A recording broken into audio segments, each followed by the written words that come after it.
Hidden among the ranches and rolling hills in the northern part of Denton County, Texas, the remains of more than 400 people lie in an overgrown cemetery.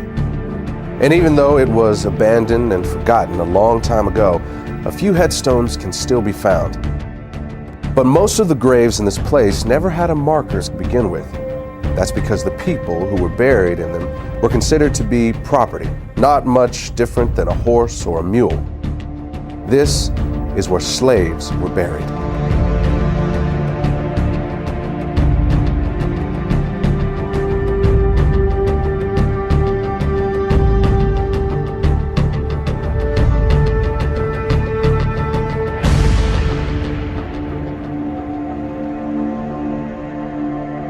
Hello, my name is Marcus Lloyd. And I'm Michelle Renee. We thank you for joining us. If you are African American, you and I will always be connected to the people whose bodies lie in that cemetery. Our ancestors may have worked alongside of them in the same cotton fields. They could have been bought and sold at the same auction houses or had chains hammered around their necks by the same overseer. Some of them may have even been hunted down by the same slave catcher or whipped by the same master. For almost 250 years, our people were held in bondage. And today, this period of history has come to be known by an ancient Swahili word. It's called the Maafa. And it began when the first Africans were shackled to the bottom of a slave ship. But the irony is that it did not end when the slaves were freed. In fact, it hasn't ended yet. And as you're about to see, a hidden racial agenda is keeping the Maafa alive into the 21st century. What shall be done with the 4 million slaves if they are emancipated? This question has been answered and can be answered in many ways. Primarily, it is a question less for man than for God, less for human intellect than for the laws of nature to solve. Our answer is, do nothing with them. Mind your business and let them mind theirs. Your doing with them is their greatest misfortune. They have been undone by your doings, and all they now ask and really have need of at your hands is just to let them alone. Frederick Douglass, 1862. It is the stupidity of man to think that he can do evil, even some monstrous evil, and it won't have any backlash on himself. But of course, it seldom works that way, and the moment he figures that out, he starts looking for a way to avoid the repercussions of what he's done. This is what happened with slavery. In the early 1800s, as it began to look like the end of slavery might be on the horizon, white America started to be concerned that a day of reckoning was coming. The primary fear for the average person was of retribution and insurrection, and that was a reasonable fear. After all, it's illogical to think that you can do to a whole group of people what was done to African Americans and think that they will just take it lying down forever. And of course, there were things like the Nat Turner uprisings. But for the wealthy elite, their fears went beyond things like insurrection. They were worried about the financial impact. Remember, it was not just the cotton plantations that profited from slavery. Whether you're talking about the banks or the insurance companies, the railroads, even the newspapers, the fact is that almost every aspect of the American economy was at some level or another invested in the slave business. You also need to recognize that for the wealthy elitist who controlled this system, slaves were an asset as long as they were slaves. But at the moment they are set free, they become a liability.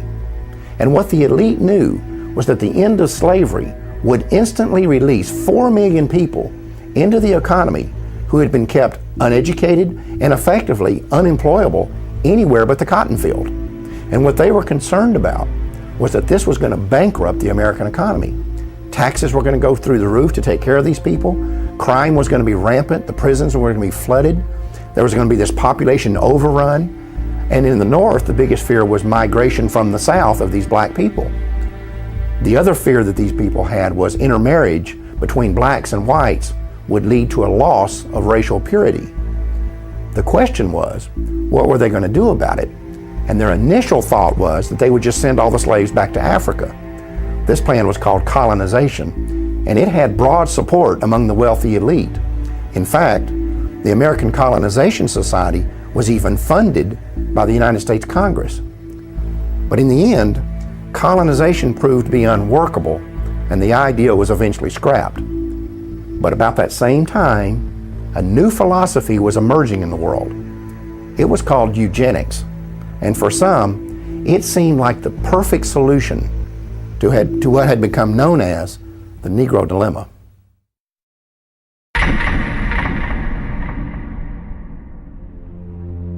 I do not join in the belief that the African is our equal in brain or in heart. And I believe that if we can, in any fair way, possess ourselves of his services, we have an equal right to utilize them to our advantage. Francis Galton, 1857. Francis Galton is known as the father of eugenics. He actually coined the phrase eugenics. So he believed in trying to increase those he felt were superior in stock and decrease those he felt were inferior. Francis Galton came from a very wealthy family, a family that made its wealth from the slave trade. And what a lot of people don't know is that Francis Galton was a cousin to Charles Darwin. Francis Galton took Charles Darwin's philosophies and ideas and thoughts, and he actually put them into practice, and that's what we know today as eugenics. Eugenics and evolution are related in that they both see what they consider to be the highest form of primate, such as the gorilla, as almost indistinguishable from what they consider the lowest form of human, the African and the Aborigine.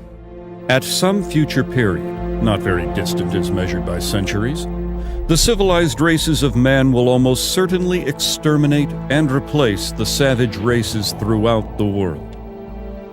The break between man and his nearest allies will then be wider, for it will intervene between man and a more civilized state, and some ape as low as a baboon, instead of as now between the Negro or Australian and the gorilla. Charles Darwin, 1890. Charles Darwin is very well known for writing The Origin of Species in the 1800s. This book gave rise to evolutionary theory. What people don't know is that there was actually a longer original title to this book, and that was On the Origin of Species by Means of Natural Selection, or the Preservation of Favored Races in the Struggle for Life. Now, copies and editions that they made afterwards eliminated that phrase about the favored races.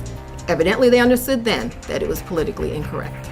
Some may defend Francis Galton because eventually that he rejected slavery, but they do point out that all of his wealth did derive from the slave trade, but also it needs to be known that he, as well as other eugenists, did not reject slavery until after it had ended, and they could not any longer exploit blacks legally. So at that point, it would have been quite easy for he and his cohorts to reject slavery. I think this is a point that we all have to really realize, that the eugenics movement was not invented by the everyday average white American, but by a select group of wealthy white elitists that had often used this ideology to pit all of white America against black America.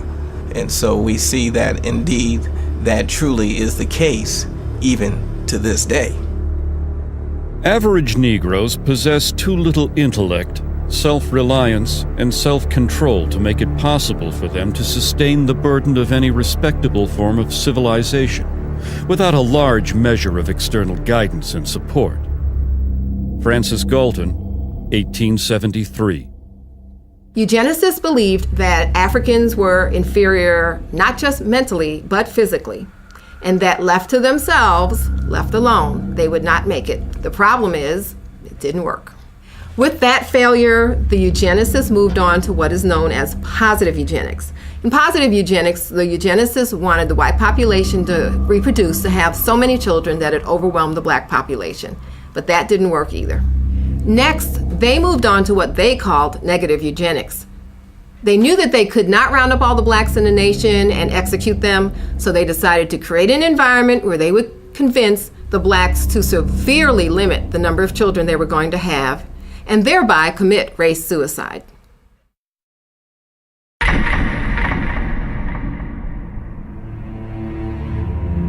The problem of the socially fit must be treated not as one of color, but as a problem of the spread of feeble-mindedness.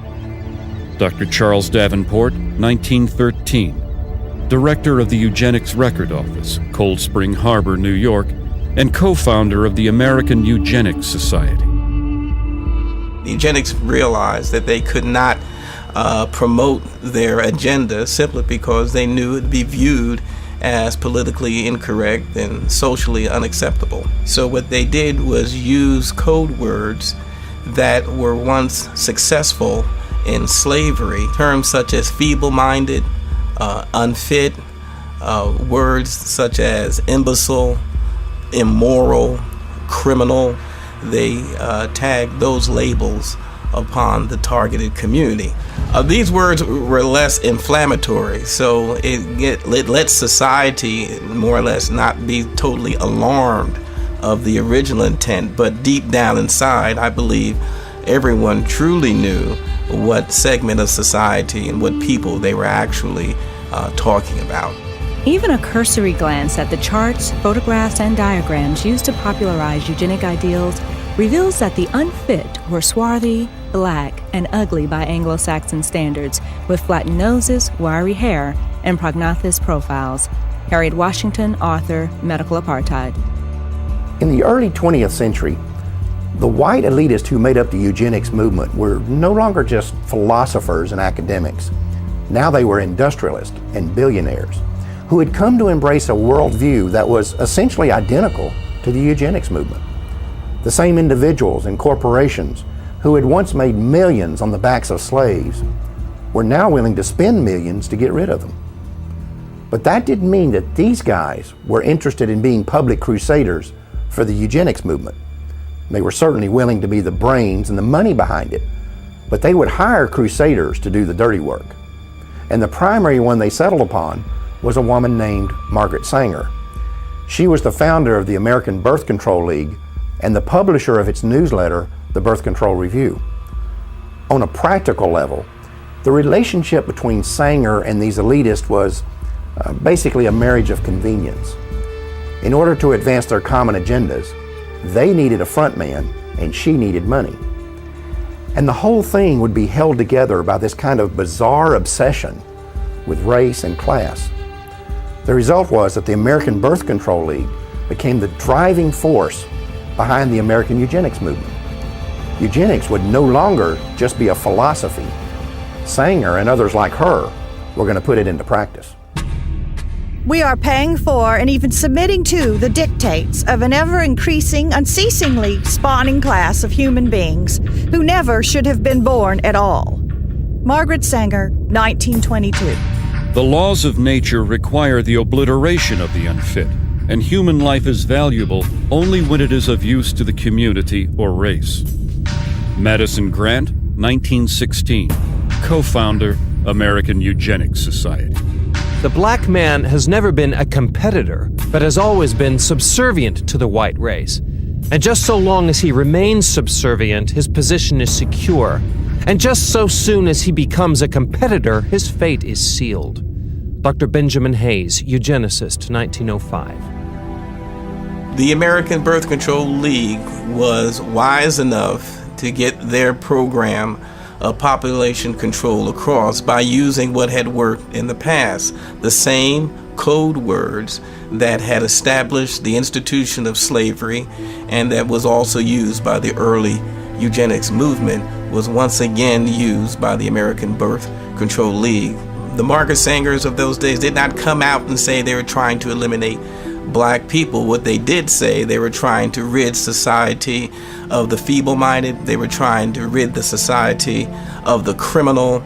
Well, she was successful simply because of her eugenics friends for the past 50 years had put those labels on minorities and African Americans, and therefore society was more or less desensitized. In effect, the code words hid the agenda of Margaret Sanger and the eugenists. At that time, they did shift over to what they call the quality of life. It was a philosophy unquestionably used to target the poor simply because what the quality of life at its core meaning was that poor people really didn't have a reason to live. Only the white, those with status, had any chance of a meaningful or purposeful life. The solution for the poor now was not to eliminate the circumstances that would cause poverty. Their solution now was to eliminate the poor, eliminate the impoverished, and just wipe them off the face of the earth. The practice of birth control among the majority of colored people would probably be more eugenic than among their white compatriots. The dissemination of the information of birth control should have begun with this class, rather than with the upper social and economic classes of white citizens. Walter Turpening, Birth Control Review, 1932. In virtually every community where Negroes dwell, one finds them in fat times and lean alike, contributing a disproportionate number to the roles of the dependents and delinquents. They make excessive demands on the white man's charity and overtax his patients. Newell Sims, Birth Control Review, 1932. Author Madison Grant was a co-founder of the American Eugenics Society and an officer of the New York Zoological Society. In 1906, he had authorized an exhibit at the Bronx Zoo in which a 22-year-old African named Ota Benga was displayed in a cage in the monkey house. Sharing the cage with Benga was an orangutan. When a local clergyman protested the exhibit, he said that it was clearly intended to be a demonstration of Darwin's theory of evolution. Local proponents of Darwinism apparently agreed and labeled the display educational. 10 years after this event, Ota Benga committed suicide.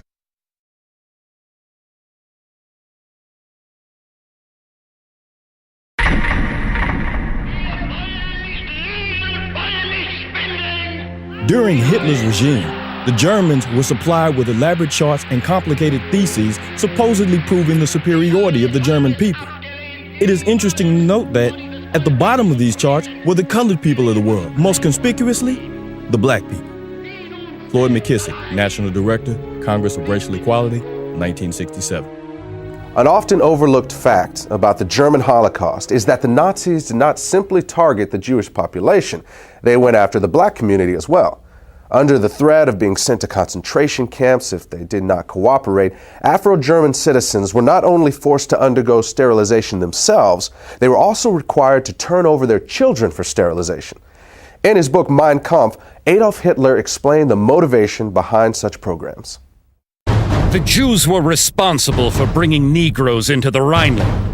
It suits the purpose of the cool, calculating Jew who would use this means of introducing a process of bastardization in the very center of the European continent, and, by infecting the white race with the blood of an inferior stock, would destroy the foundations of its independent existence. Adolf Hitler, Mein Kampf. The Nazi attitude toward blacks was clearly defined in a 1944 book by Robert Ley, who was the head of the German Labor Front. Ley characterized the Jewish race as a disease-riddled parasite that had been created by unnatural inbreeding between white men and the racially inferior Negro. He described the result as a racial swamp that would eventually destroy the natural superiority of the Aryan race. Another Nazi publication described blacks as African brutes who had not been tamed even by centuries of slavery. It went on to say that any effort to assimilate people of African descent into civilized society was a waste of time, and that the lynchings of blacks in America did not merit any regret. Since World War II, it has been well documented that Adolf Hitler was profoundly influenced by the American eugenics movement, and that many of his government's racial policies were actually developed from the writings of American eugenicists, like Madison Grant and Harry Laughlin. In fact, Hitler referred to Grant's book, The Passing of the Great Race, as his Bible. Meanwhile, American eugenicists were routinely praising Hitler and holding up the Nazi eugenics program as a model for the United States to copy. The leader of the German nation, Adolf Hitler, has been able to construct a comprehensive racial policy of population development and improvement. The difference between the Jew and the Aryan is as unsurmountable as that between black and white. Germany has set a pattern which other nations must follow. Dr. Clarence Gordon Campbell, 1935, President, Eugenics Research Association, New York. Among those American eugenicists who most strongly supported the Nazis was a member of the American Eugenics Society, a director of the American Birth Control League, and a writer for the Birth Control Review. His name was Lothrop Stoddard. As an avowed racist, Stoddard was the author of a book called The Rising Tide of Color Against White World Supremacy, which was widely promoted by the Ku Klux Klan. In another book, The Dragon and the Cross, Stoddard was identified as the exalted Cyclops of the Massachusetts chapter of the Klan. Non-white races must be excluded from America. The red and black races, if left to themselves, revert to a savage or semi-savage state in a short time. Lothrop Stoddard, Director, American Birth Control League. On the 19th of December, 1939, during a 4-month stay in Germany, Stoddard was given a personal meeting with both Adolf Hitler and the man who would eventually be in charge of the Nazi Holocaust, SS leader Heinrich Himmler. Later, when a course on race was introduced at Halle University in Germany, its instructor stated that it would be modeled on the philosophies of American eugenicists, including Lothrop Stoddard. Eventually, Stoddard's racial views would even be featured in Nazi school textbooks. The white race divides into 3 main subspecies: the Nordics, the Alpines, and the Mediterraneans. All 3 are good stocks, ranking in genetic worth well above the various colored races. Lothrop Stoddard, Director, American Birth Control League. To eliminate blacks from Germany, one of the people Hitler called on was a eugenicist who had once written that blacks are an inferior race of savages who should only be allowed to survive as long as they are of use to the Aryan race.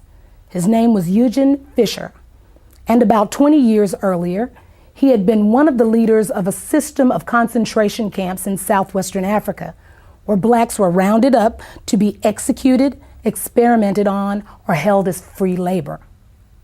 Under Hitler, Fischer would serve on committees that planned the sterilization of all blacks in countries that came under German control. He would also be one of the first Nazi scientists to become publicly affiliated with the Carnegie-funded eugenics laboratory in Cold Spring Harbor, New York. Eventually, Fischer would also be put in charge of the Kaiser Wilhelm Institute, which was funded by the Rockefeller Foundation. It was here that many of the Nazi programs for creating racial purity were developed. In 1927, Margaret Sanger organized the World Population Conference in Geneva, Switzerland, and gave it front-page coverage in her Birth Control Review. The events program shows that several of its attendees were colleagues of Sanger's from the American eugenics movement. It also documents that among those who were given a leadership role in the conference was Eugen Fischer, the man who would eventually lead the Nazi effort to eradicate blacks from Europe.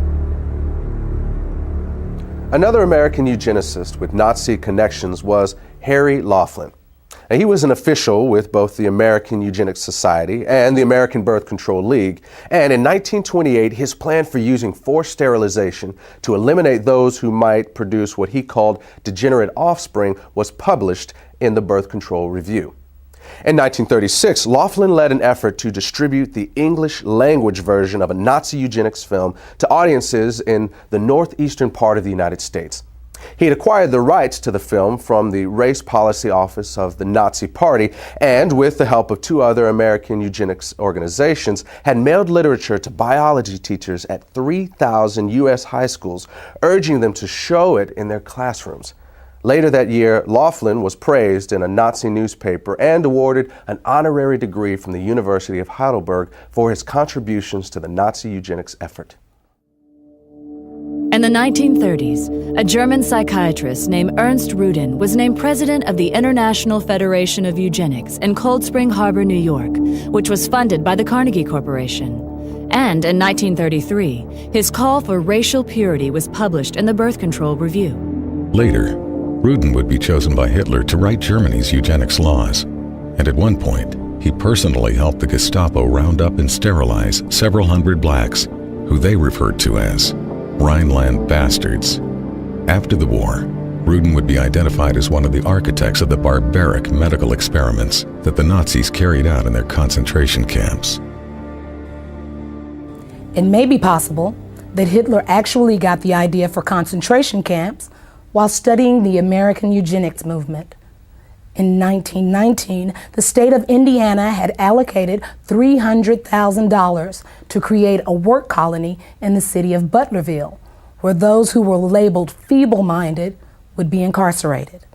Then in 1932, Margaret Sanger called for the United States government to set aside farms and open spaces where certain groups of people would be segregated from the rest of society.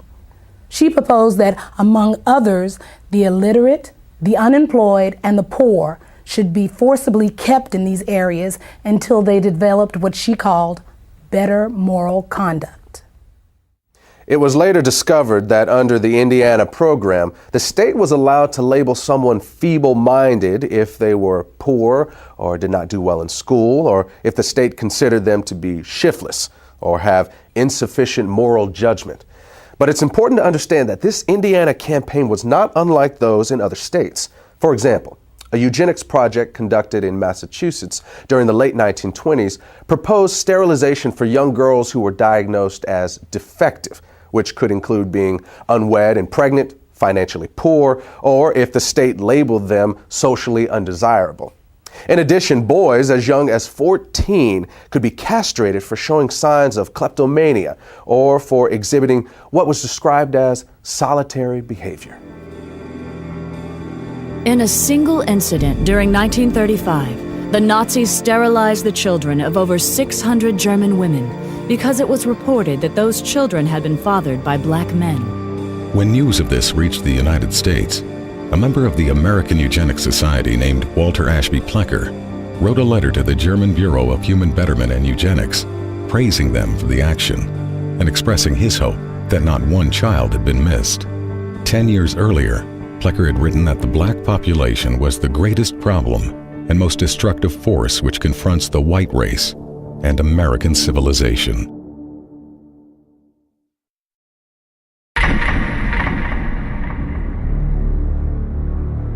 Eugenics goals are most likely attained under a name other than eugenics. Frederick Osborne, president and founding member of the American Eugenics Society. By the late 1930s and early 1940s, revelations about Nazi and fascist atrocities in Europe were causing the public to become increasingly uncomfortable with terms like eugenics and population control. This alarmed the leaders of the American Birth Control League, who were aware that this shifting attitude could impact both their ability to implement their racial agenda and their ability to raise funds. They were also aware that the connections between the American Birth Control League and the Nazis were starting to become known. Marketing research had shown them that in this environment, they needed to move away from words like control in favor of less threatening words like planning. So in 1942, they changed the name of the organization. From then on, the American Birth Control League would officially be known as Planned Parenthood. The important thing to understand here is that this name change did not change the organization's agenda. The same people were still in control, they were still obsessed with race, and they were still dedicated to eugenics. Today, defenders of Margaret Sanger will often try to hide her racism by claiming that she was not really a eugenicist and that Planned Parenthood was never part of the eugenics movement.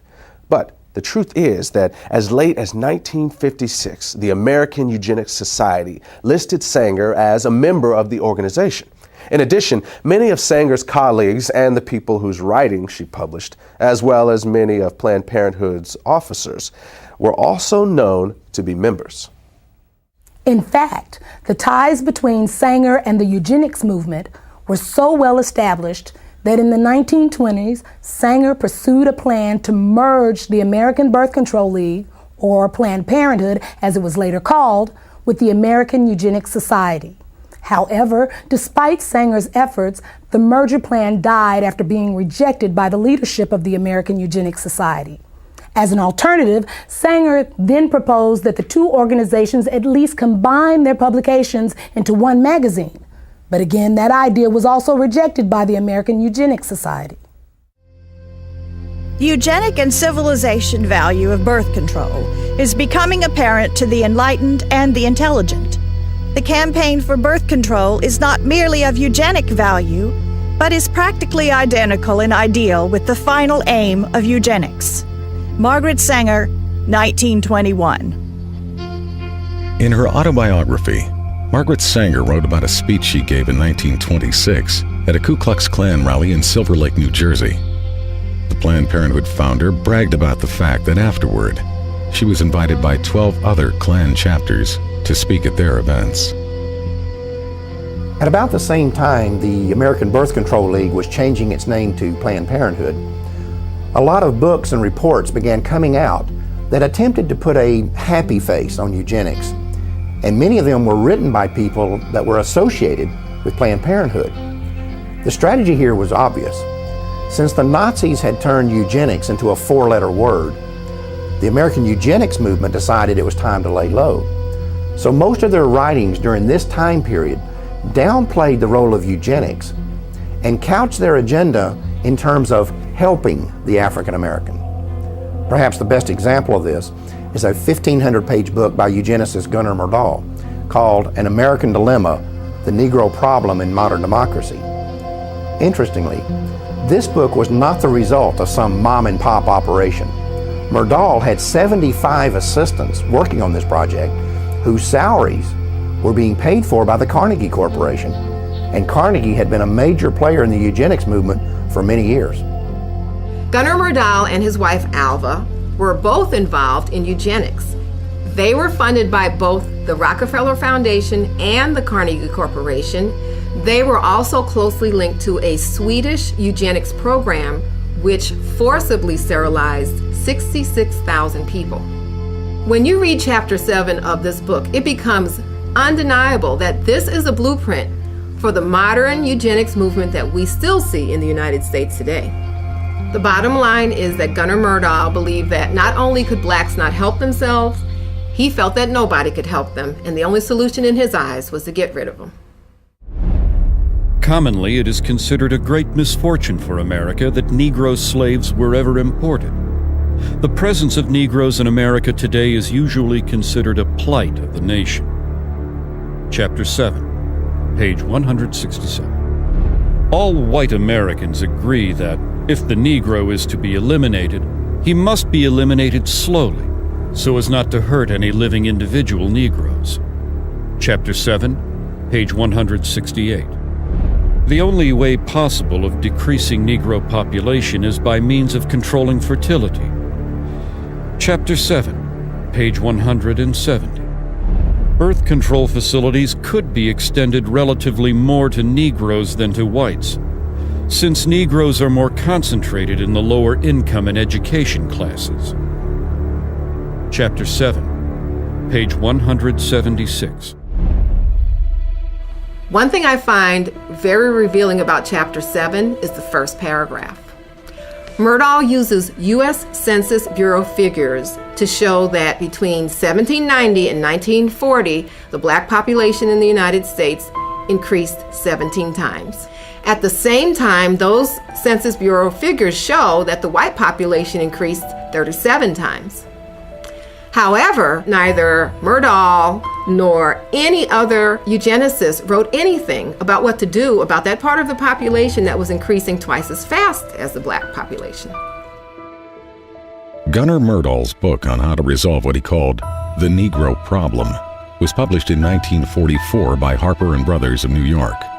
4 years earlier, the same company, which is today known as HarperCollins, had also published a book by one of the founding members of the American Eugenics Society. At the time that Harper & Brothers published these books, its president was a man named Cass Canfield, who would later become the national president of Planned Parenthood.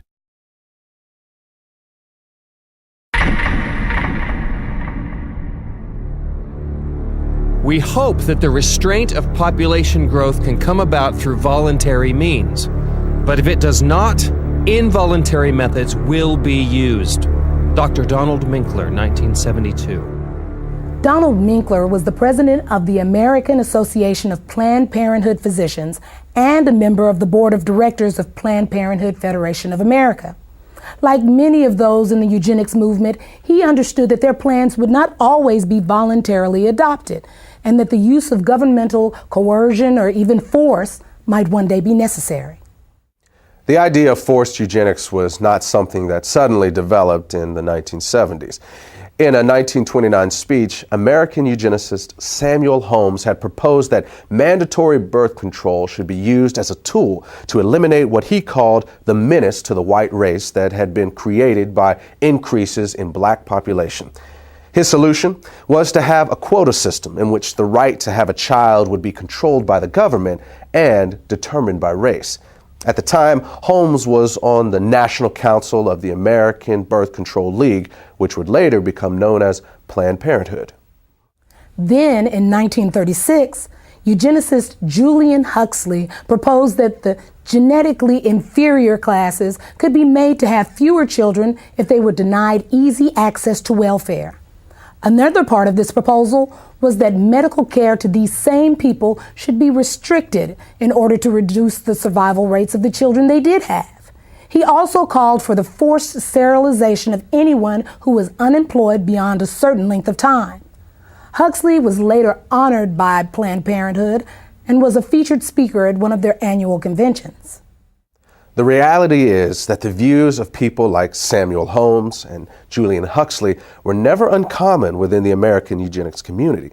In 1969, a professor at the University of California, Dr. Garrett Hardin, called it insanity to rely on voluntarism to control population. Hardin was a member of the American Eugenics Society and an outspoken advocate of government-enforced birth control, saying that citizens should be willing to give up their right to breed for the betterment of society.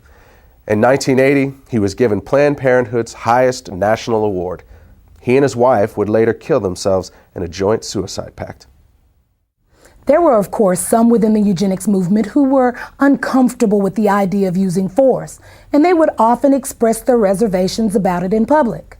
But when pressed, virtually none of them would rule it out, including Planned Parenthood founder Margaret Sanger. I consider that the world and almost our civilization for the next 25 years is going to depend upon a simple, cheap, safe contraceptive to be used in poverty-stricken slums, jungles, and among the most ignorant people.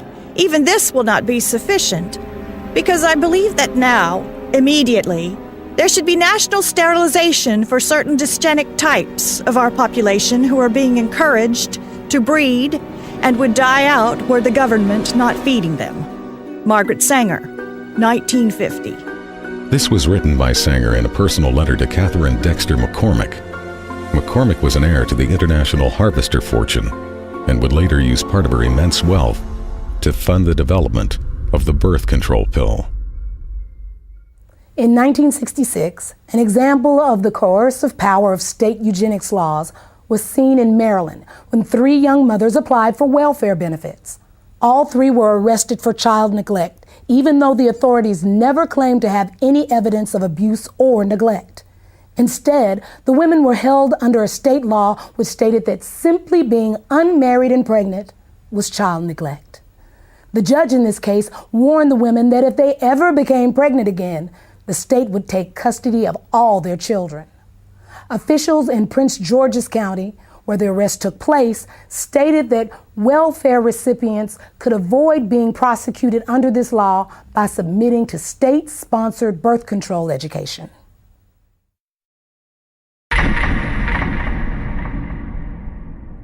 In 1934, Adolf Hitler sent a letter to American eugenicist Leon Whitney, complimenting him for a book he had written on sterilization.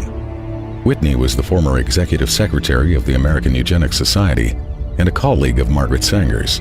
Sanger also published his writings in the Birth Control Review. In the book that Hitler was praising, Whitney had written that America could eliminate what he called the slum elements of society by sterilizing the lowest 25% of its population. He claimed this was necessary because such people are too stupid to understand or practice even simple methods of contraception. Besides, he said, the country would hardly miss them. One of the people he was talking about was named Elaine Riddick. At the age of 13, I became pregnant. I was raped by a guy that lived across the street from me. He snatched me off the street and molested me and threatened my life and said if I ever told anyone that he would kill me. When they was delivering my son, they sterilized me at the same time. They had approached my grandmother and said that if she wanted to continue to receive supplement, welfare and food stamps, or at this time they was giving out these surplus foods, canned cheese, I think it was, powdered eggs, and said that if she did not sign the X, that they were going to stop her supplements. Mind you, my grandmother was illiterate. She had never ever gone to school. She didn't understand what it was. So she signed the acts and they did this to me. I did not find out that they had sterilized me until I was 19 years old. I asked the state of North Carolina why they did this to me, and they said that because I was feeble-minded, that I would not be able to take care of myself, I would not be able to tie my shoes, that I was just incompetent. The state of North Carolina also said that I had never performed, at the age of 13, I had never performed a day's work in my life. They couldn't get me to do anything. But at the age of 13, I mean, should I not have been in school? They were saying that feeble-mindedness is hereditary. So they sterilized me so I would not produce my kind. Mind you, I am not illiterate, nor am I feeble-minded. I never went into high school, but yet I still acquired a college degree. They also justified that my child or my children would be feeble-minded. My son is the president of his own semiconductor company. He has his own construction company. And he has his own real estate company. How can you think that your government allowing these things to happen to a person, a life? You can't say nothing, you have no rights. To me, they took away all of my rights. They sterilized kids from my understanding and my knowledge as young as 8 years of age. I don't know what an 8-year-old can do that could cause them to do this to them. The only reason I can give myself is that because they're black. In 1961, social worker Sue Casebolt had been installed as the executive secretary of the North Carolina Eugenics Board. At a board meeting held 3 weeks later, she stated that she was going to keep a file on every child whose name reached her desk so that they could be picked up as soon as they reached childbearing age. Casebolt was still on the board in 1968 when it approved the sterilization of 14-year-old Elaine Riddick. It is better for all the world if instead of waiting to execute degenerate offspring for crime or to let them starve for their imbecility, Society can prevent those who are manifestly unfit from continuing their kind. 3 generations of imbeciles are enough. Oliver Wendell Holmes, U.S. Supreme Court Justice, 1927. Holmes made this statement in his ruling on the constitutionality of Virginia's forced sterilization law. It mirrored the views of President Theodore Roosevelt, who had originally appointed Holmes to the Supreme Court. In a 1913 letter to American Eugenics Society founder Charles Davenport, Roosevelt had stated that the country had no business allowing citizens of the wrong type to reproduce. In 1907, Indiana had become the first of more than 30 states to pass sterilization laws, and some of those laws stayed on the books well into the 1970s. In fact, the state of Oregon did its last sterilization in 1981 and did not abolish its eugenics board until October of 1983. Some states practice sterilization without ever creating an official eugenics board. In those instances, few if any records were kept. And in the states that did keep records, many have never been made available to the public. But in just those states that have released their records, it is known that at least 60,000 Americans were sterilized, and they were disproportionately black. In addition, during a 1973 lawsuit, a federal judge estimated that as many as 150,000 additional low-income women may have been sterilized under federal programs alone. These sterilizations were often performed without the patient's knowledge or consent, and sometimes against their will. It was also common for social workers to tell welfare recipients that they would lose their benefits if they did not agree to be sterilized. In some cases, poor families were even threatened with the loss of welfare unless they brought their children in for sterilization. The result was that some of the people sterilized were as young as 10 years old. In the first 6 months of 1972, one hospital in Aiken County, South Carolina, sterilized over 1/3 of the Medicaid patients who were there to give birth, and all but one of these women were black. One patient said she was told by all 3 of the county's obstetricians that they would not deliver her baby unless she agreed to be sterilized. Her claim was later confirmed by each of the doctors. Another patient said she was told by one of these same physicians that he was tired of having to help support the babies of welfare recipients and that she could either agree to be sterilized or find another doctor. The law of nature says that only the fit shall survive. When a nation disregards this law by protecting the unfit and encouraging their multiplication, this nation invites inevitable destruction. As far as New Jersey is concerned, sterilization is an economic necessity. And as far as the United States is concerned, sterilization is a matter of national preservation. Fred Shepard, Assemblyman. Fred Shepard was a member of the New Jersey State Legislature. He made this statement upon his introduction of a sterilization bill in March of 1942. In some parts of the country, Planned Parenthood was closely associated with these state eugenics boards and was often a referral agency for them. But the system did not always run smoothly. In 1969, when the number of sterilizations approved by the Iowa State Eugenics Board began to drop, the board was attacked in the press by the executive director of Planned Parenthood, Robert Weber. He said that he was alarmed by the decline in numbers and that the Eugenics Board should expand its approval criteria. Board Chairman Dr. S.M. Corson responded that the board's guidelines were already fairly broad.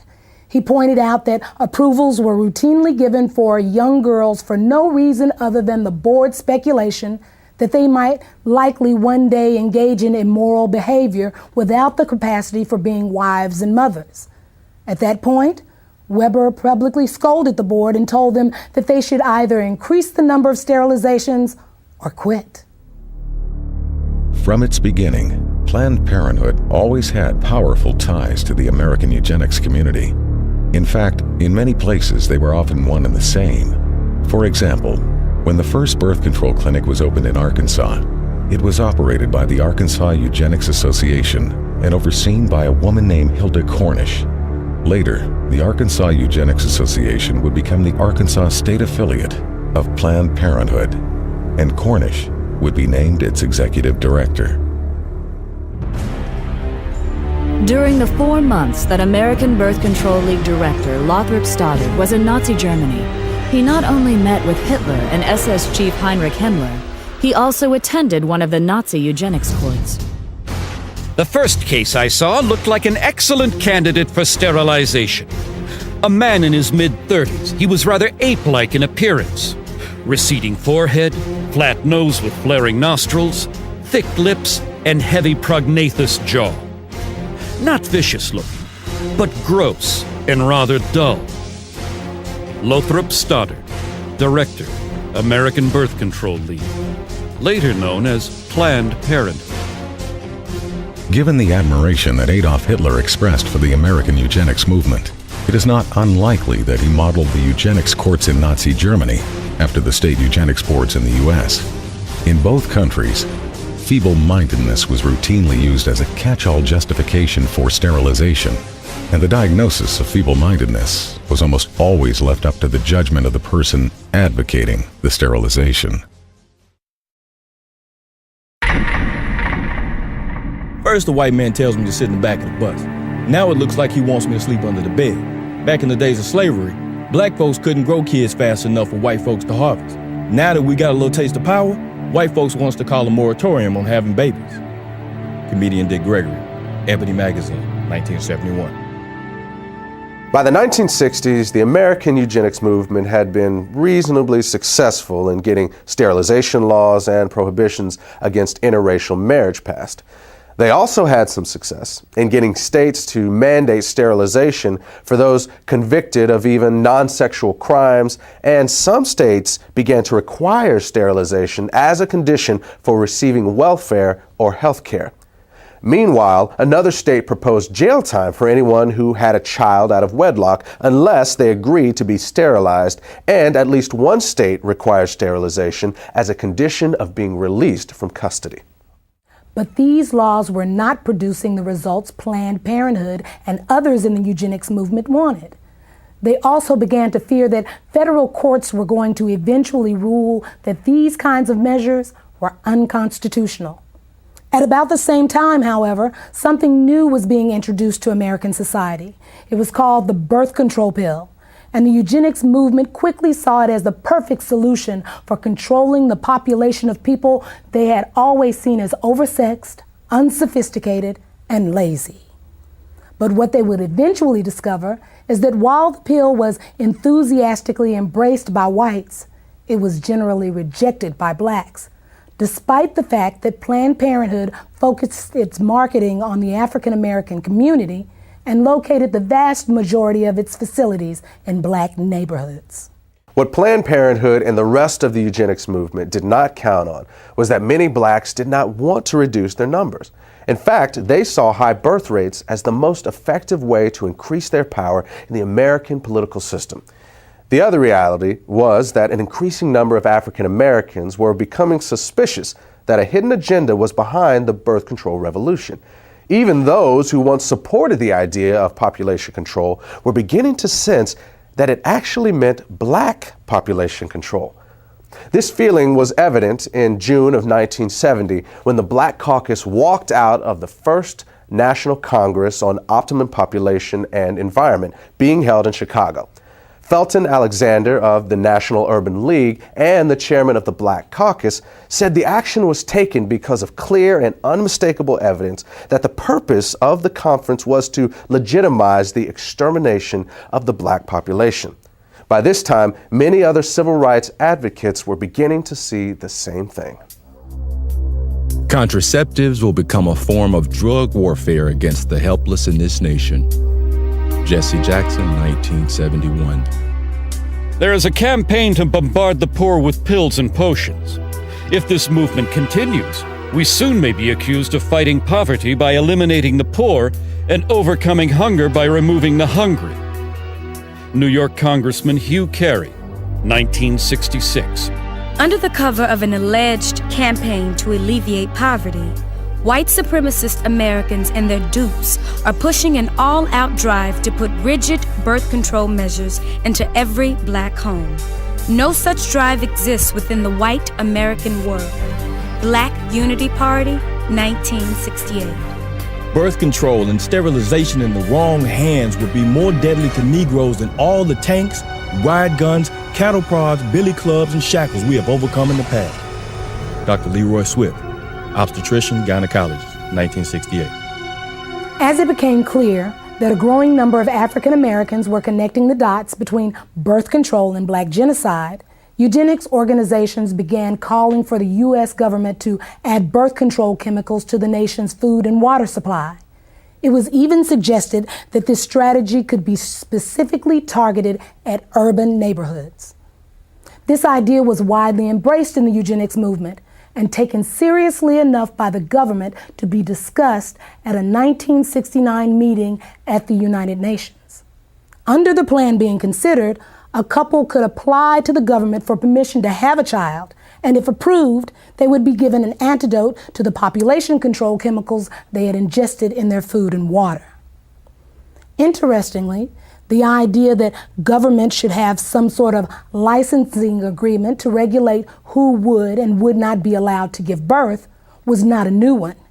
In 1934, Planned Parenthood founder Margaret Sanger had proposed that the U.S. government implement a system in which women would not have the legal right to have a child without a permit from the government, and that these permits would only be good for one baby. But eventually, proposals like forced sterilization, chemicals in the food and water supply, and government control of childbearing were abandoned by most people in the eugenics movement. Despite the fact that many of them openly advocated such ideas, they would come to realize that there was really no practical way to carry them out. But for all their failures, what the eugenics movement had accomplished was to lay the foundation for the next phase of their plan. And this is where they would find the success that they had been chasing for over 100 years.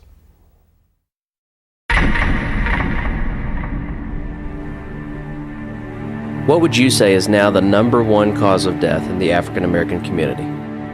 Heart disease. Oh, HIV/AIDS. Diabetes, cancer, AIDS. I'll say heart disease. AIDS. From what I heard, it's probably AIDS, you know. Probably heart disease. I think heart disease. HIV. No. Gang violence. What if I told you the real answer was abortion?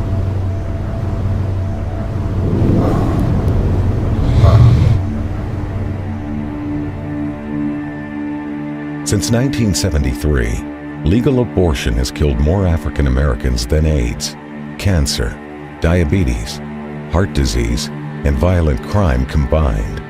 Every week, more blacks die in American abortion clinics than were killed in the entire Vietnam War.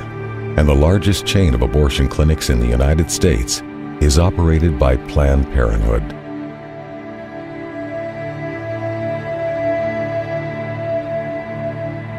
We have now reached a point in this country that African American women, though they make up 12% of the population, they account for 37% of the abortions.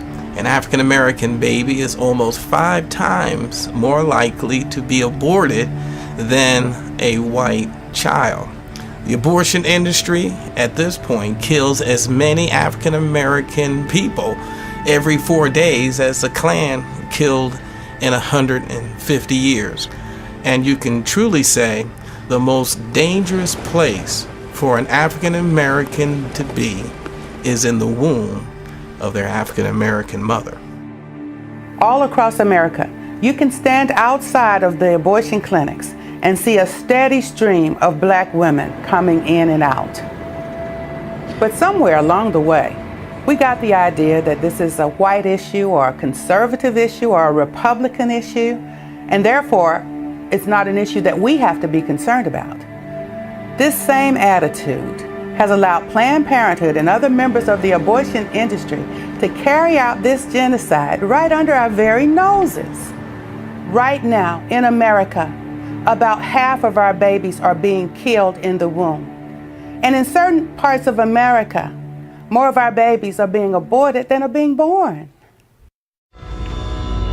When 17,000 aborted babies were found in a dumpster outside of a pathology laboratory in Los Angeles, California, some 12 to 15,000 were observed to be black. Irma Clardy Craven, Chairman, Minneapolis Commission on Human Rights and Secretary of the Urban League. To understand what the agenda was behind the legalization of abortion, all you need to do is look at the statistics from the U.S. government. Studies from the CDC show that prior to the legalization of abortion, approximately 80% of all illegal abortions were done on white women. One study in New York even found that white women had 5 times as many abortions as black women. But at the moment abortion became legal, that began to reverse. And that's why the legalization of abortion was so crucial for the eugenics movement. Legalization created the ability to market abortion in the black community. And from a eugenics standpoint, that changed everything. These people cannot have it both ways. First, they say that birth control will reduce the number of abortions. Then they flood our neighborhoods with birth control clinics. And what's the result? Our abortion rate skyrockets. So either they lied about the fact that birth control would reduce abortions in our neighborhoods, or this is the results and the purpose they wanted from the beginning. At this point, I truly have the tendency to believe the latter. In 1973, the year abortion was legalized nationwide, Dr. Christopher Tizzi produced a study on abortion demographics at the request of the Population Council, a New York-based eugenics organization. In this report, Tizzi confirmed previous research showing that when abortion is illegal, the abortion rate is much higher for white women than for black women, but that this completely reverses whenever abortion is legalized. At the time he published these findings, Tizzi was a consultant to both Planned Parenthood and the National Abortion Federation. Other researchers within the eugenics and abortion movements were also documenting that easy access to abortion clinics produces higher abortion rates in the surrounding area. And at least one expert discovered that having a nearby clinic is a bigger factor in the black abortion rate than it is in the white abortion rate. At the same time this data is being circulated, Planned Parenthood and the rest of the abortion lobby were in the process of locating the vast majority of their facilities in minority neighborhoods. Then in 1974, a study was released on population control that had been conducted by researchers at 3 major universities.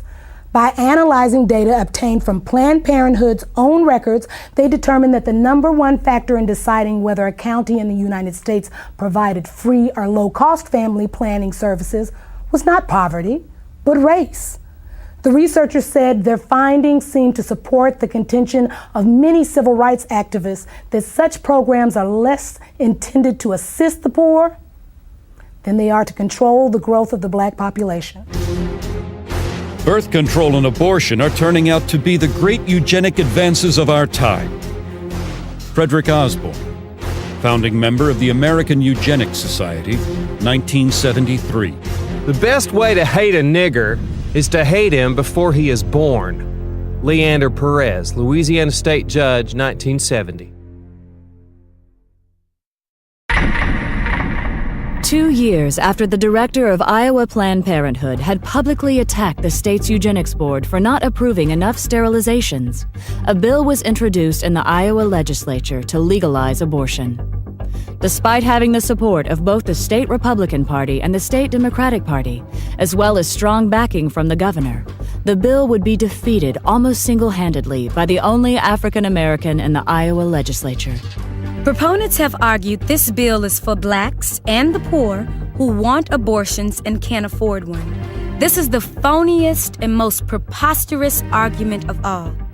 I represent the inner city where the majority of blacks and poor live, and I challenge anyone here to show me a waiting line of either blacks or poor whites who are wanting an abortion.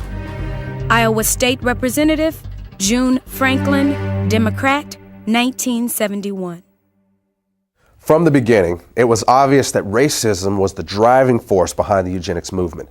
While it was true that from time to time these elitists and social engineers would toss a few lower-class whites in among the feeble-minded and worthless who should be bred out of society, it was also true that they never seemed to include blacks among the best and the brightest who should be bred in.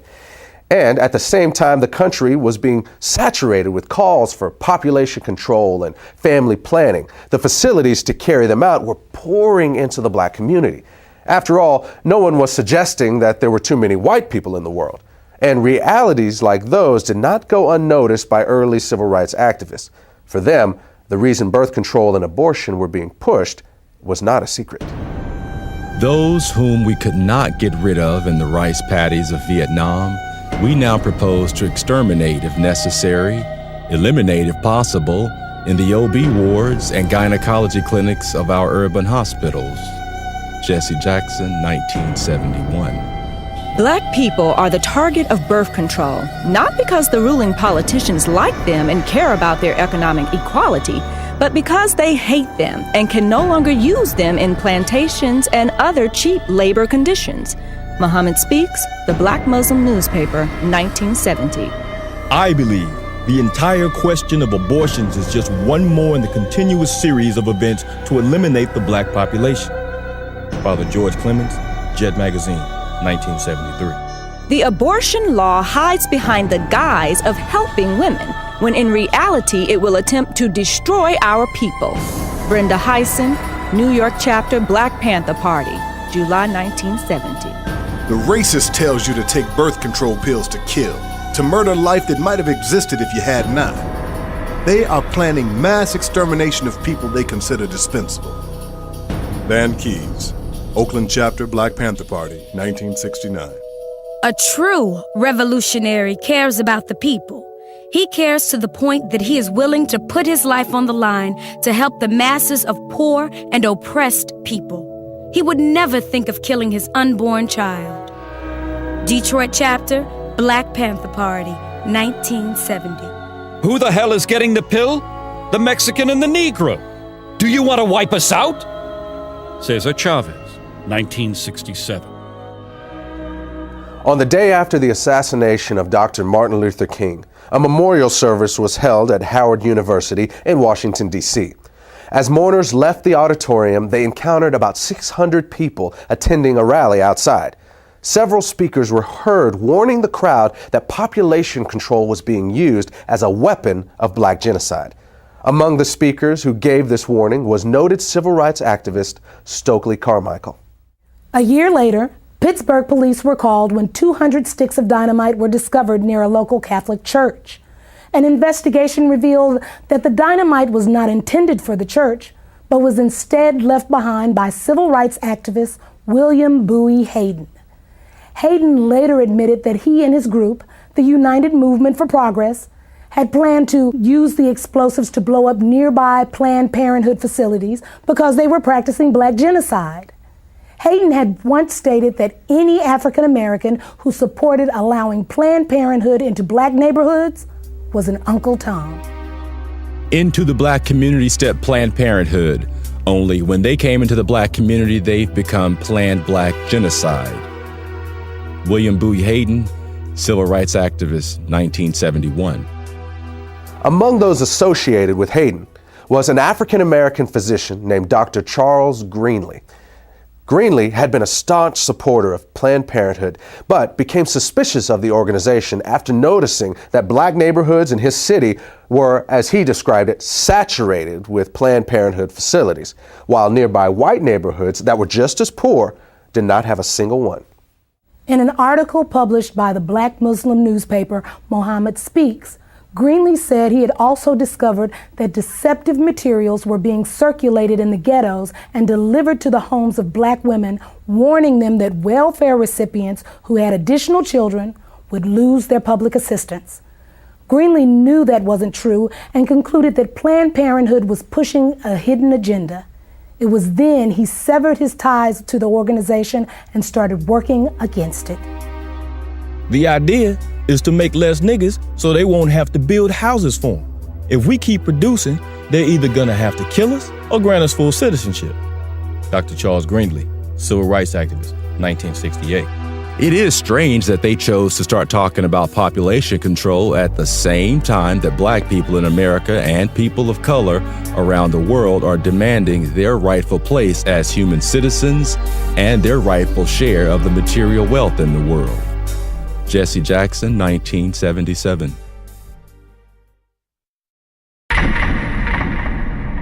It is interesting how everyone assumes that the pro-life movement in America began in 1973 with Roe versus Wade.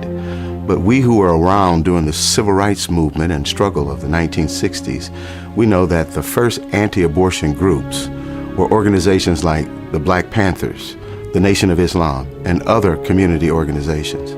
These folks were speaking out against both birth control and abortion long before the contemporary pro-life groups of today existed.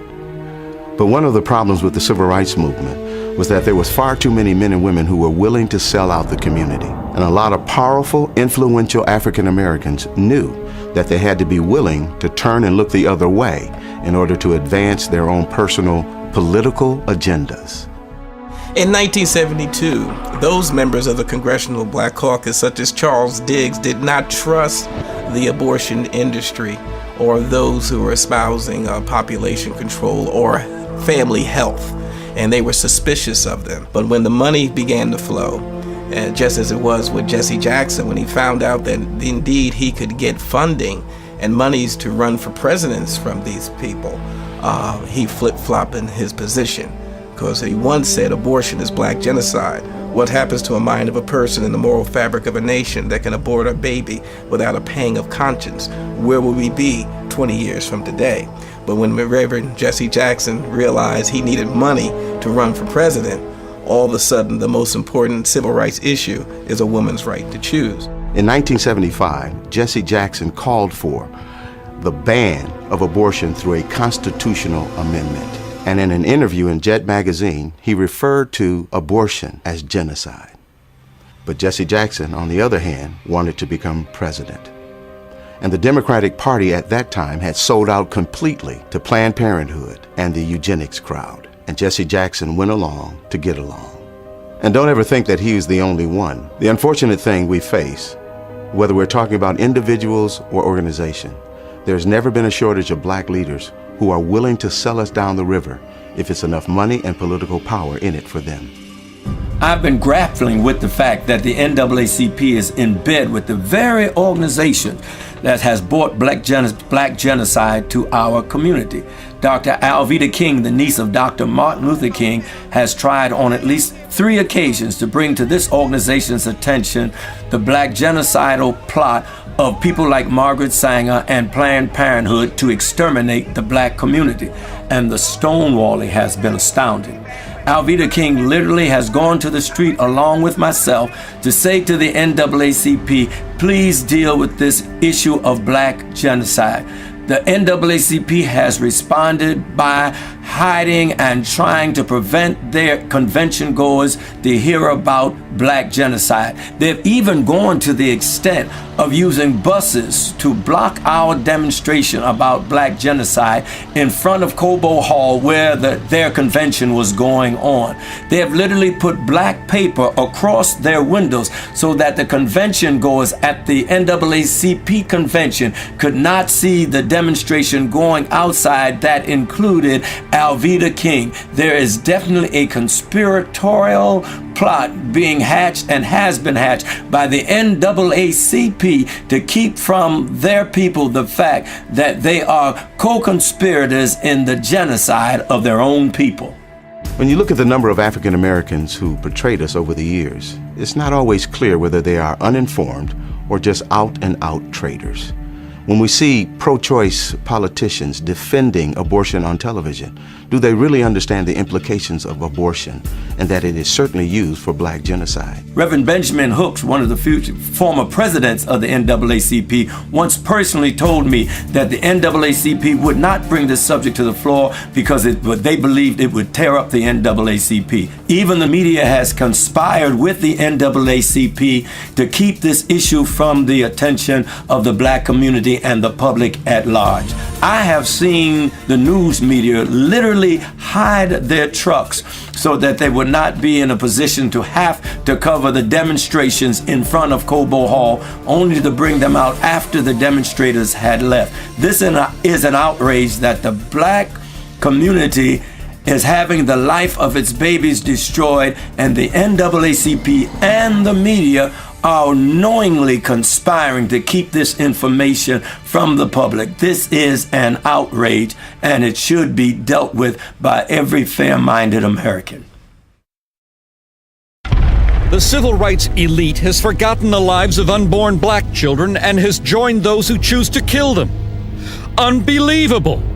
They have forgotten that in the past, racists snatched black babies from their mother's arms and sold them into slavery. Today they snatch them from their mother's womb and throw them in the garbage. Ishmael Hernandez, Executive Director, African and Caribbean American Center, 2003. When we look at this issue of civil rights leaders who sell out, even when they clearly know that birth control and abortion are being used for black genocide, we need to understand that by the 1960s, population control, especially black population control, had become almost a religion for America's white power structure. And from the start, they made it clear that if you crossed them, or if you challenged their agenda, they would chop you off at the knees. And that remains true to this day. Whether you're talking about the liberal social engineers who control the Democratic Party, or the wealthy elitists who control the Republican Party, or the media, or the academic community, these people have created a kind of family planning cartel that does not tolerate dissent. And they have always been especially ruthless about this when it comes to African Americans. A perfect example of this was seen in the case of Samuel Yet. Mr. Yet was an award-winning journalist who had earned a master's degree from Indiana University, was a U.S. Air Force veteran of the Korean War, and served as special assistant for civil rights to the director of the U.S. Office of Economic Opportunity. He was also a professor of journalism at Howard University and a columnist for several magazines and newspapers. In 1968, Yet had become the first African-American reporter hired by Newsweek magazine, and he quickly became their Washington, D.C. bureau correspondent. But then 3 years later, he wrote a book that exposed high-level plans within the United States to use birth control and abortion as instruments of black genocide. Then immediately after his book was released to the public, Yet was called into his supervisor's office and fired. At that meeting, he was informed that his dismissal had been orchestrated by the Nixon White House. The next year, Yet told the New York Times that pressure had been put on Newsweek to get him out of Washington. Then later, despite the fact that his book was selling well, had received at least 2 national awards, and was being used as a textbook in over 100 colleges, Yet's publisher dropped him and the book went off the market. What's important to recognize about this situation and others like it was that this family planning cartel was sending a message to those who might have influence within the African American community, whether they were politicians or journalists or college professors or civil rights leaders. They were being warned that when it comes to population control, they only had 2 options. They could either get on board with it or they could keep their mouths shut. And when people like Samuel Yet told them what they could do with their 2 options, they paid a price that few others had the character or the courage to pay.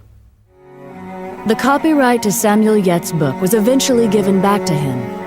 Then, in 1982, Yet used his own money to republish it.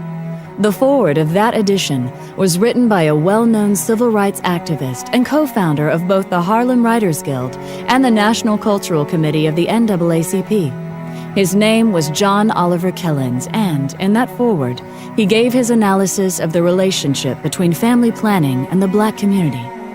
The American ruling class had made a hard decision. Americans of African descent would either accept the miserable lot or die. The venerable Saturday Evening Post issued what might be termed as a white paper in which it warned black America that they had better understand and accept the fact that absolute freedom and equality were not part of the game plan for them, and that the consequence of non-acceptance would be wholesale genocide. John Oliver Killens, 1982. The minister's work is also important, and also he should be trained, perhaps by the Federation, as to our ideals and the goal that we hope to reach. We do not want word to go out that we want to exterminate the Negro population, and the minister is the man who can straighten out that idea if it ever occurs to any of their more rebellious members. In 1939, Margaret Sanger wrote that in a letter to fellow eugenicist Clarence Gamble regarding the American Birth Control League's Negro Project. Gamble was an heir to the Procter & Gamble fortune and a major financial backer of Sanger's. He also provided funding for other eugenics projects and even gave money directly to the North Carolina Eugenics Board that sterilized Elaine Riddick. In fact, in 1947, he called for the expansion of that state's sterilization program, saying that for every feeble-minded person sterilized, 40 more were polluting and degrading the bloodlines of future generations with their defective genes. Sanger's letter makes it clear that the eugenics movement understood they would need to neutralize the opposition they might get from the church. They also knew that this would be especially crucial within the African American community. Their strategy was to manipulate church leadership into selling the illusion that support for eugenics was not inconsistent with the Christian faith. To do this, they would often recruit pastors to be frontmen for eugenics policies and provide them with prepackaged sermons on eugenics. They also held contests in which awards would be given to the ministers who came up with the best pro-eugenics sermons on their own. This approach proved so effective that an almost identical strategy would be adopted by the American abortion lobby.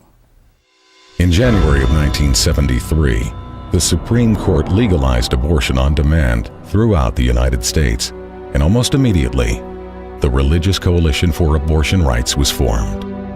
Less than a year earlier, the following conversation had taken place in the Oval Office of the White House. It began on the 30th of March, 1972, and continued 4 days later on the 3rd of April. This is an actual recording of that conversation. The speakers are the President of the United States, Republican Richard Nixon, and members of his senior staff. A majority of people in Colorado voted for abortion. I think a majority of people in Michigan voted for abortion. I think in both cases, well, certainly in Michigan, they will vote for it because they think that what's going to be aborted generally are the little black bastards. As I told you, we talked about it earlier, that a hell of a lot of people want to control the Negro bastard. Yeah. Isn't that very true? So we know what we're talking about, population control. Sure. We're talking really, and what John Rockefeller really realizes, look, the people in what we call our class control their populations. Sometimes they'll have a family of 6 or 7 or 8 or 9, but it's exceptional. The people who don't control their families are people, and the people that shouldn't have kids. Now that's what the black population in the city of San Francisco has gone from 3,000 right after World War II to where they represent 30% of the population of San Francisco. That's it. The Religious Coalition for Abortion Rights was originally created with the financial backing of John Rockefeller, and its current president is an African American who was once appointed to the Washington, D.C. City Council by Richard Nixon. In the early 1990s, the organization changed its name and is today known as the Religious Coalition for Reproductive Choice.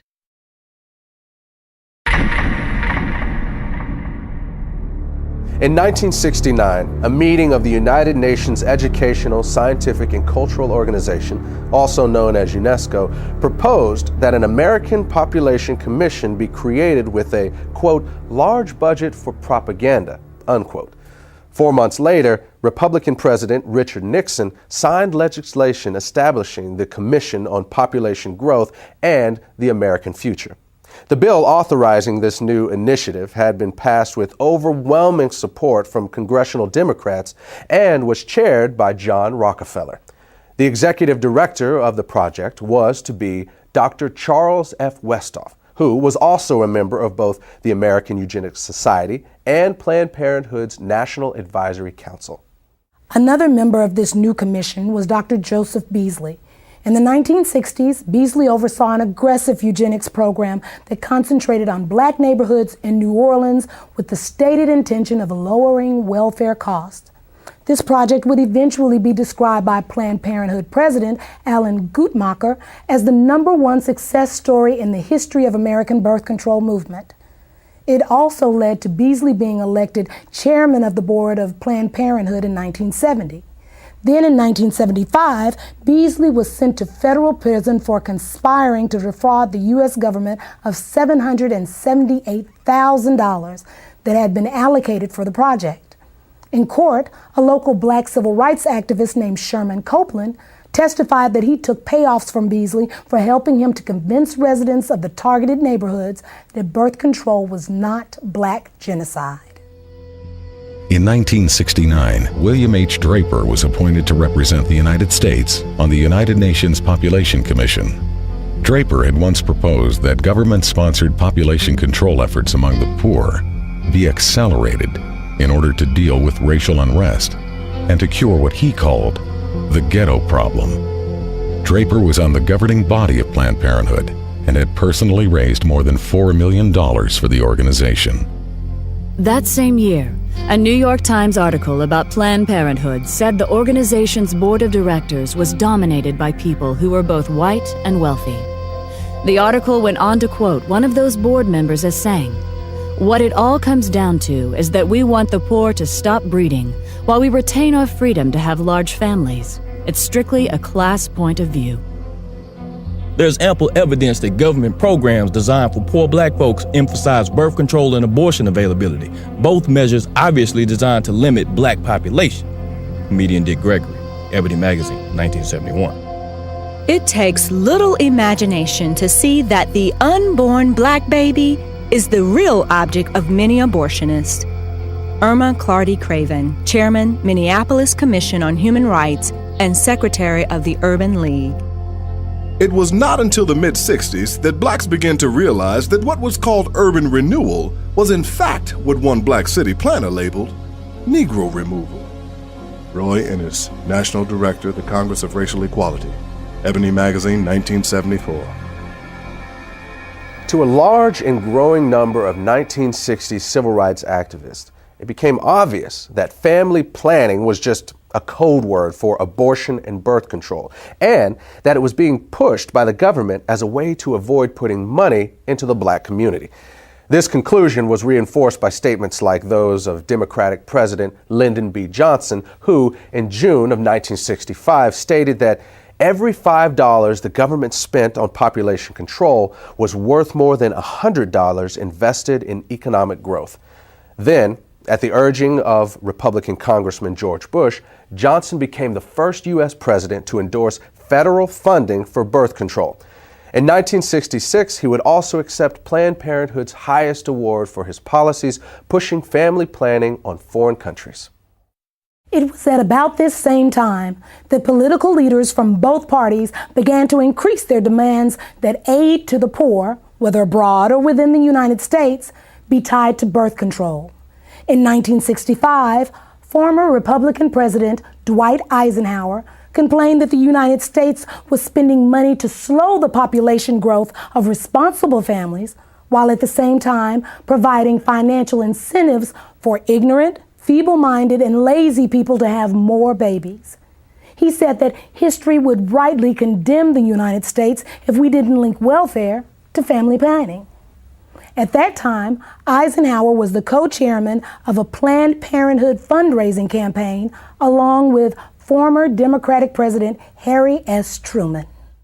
John Ehrlichman, who was an assistant to President Richard Nixon, wrote that Nixon once told him that African Americans could not really benefit from federal programs because they are genetically inferior to whites. Later, Nixon would label birth control a national priority and sign legislation to make it available as a service of the U.S. government. Then, in March of 1972, the Commission on Population Growth and the American Future, which Nixon had created 3 years earlier with the help of congressional Democrats, began calling for the nationwide legalization of abortion. The concept that abortion and birth control could be used to save the government money was well established by this point in history. In 1969, Joseph Kershaw, who was a researcher with the U.S. government's Office of Economic Opportunity, stated that the agency had closely studied the poverty issue and found that the single most cost-effective way for the government to address it was through family planning. In other words, through abortion and birth control. And that sort of thinking is still very much alive today.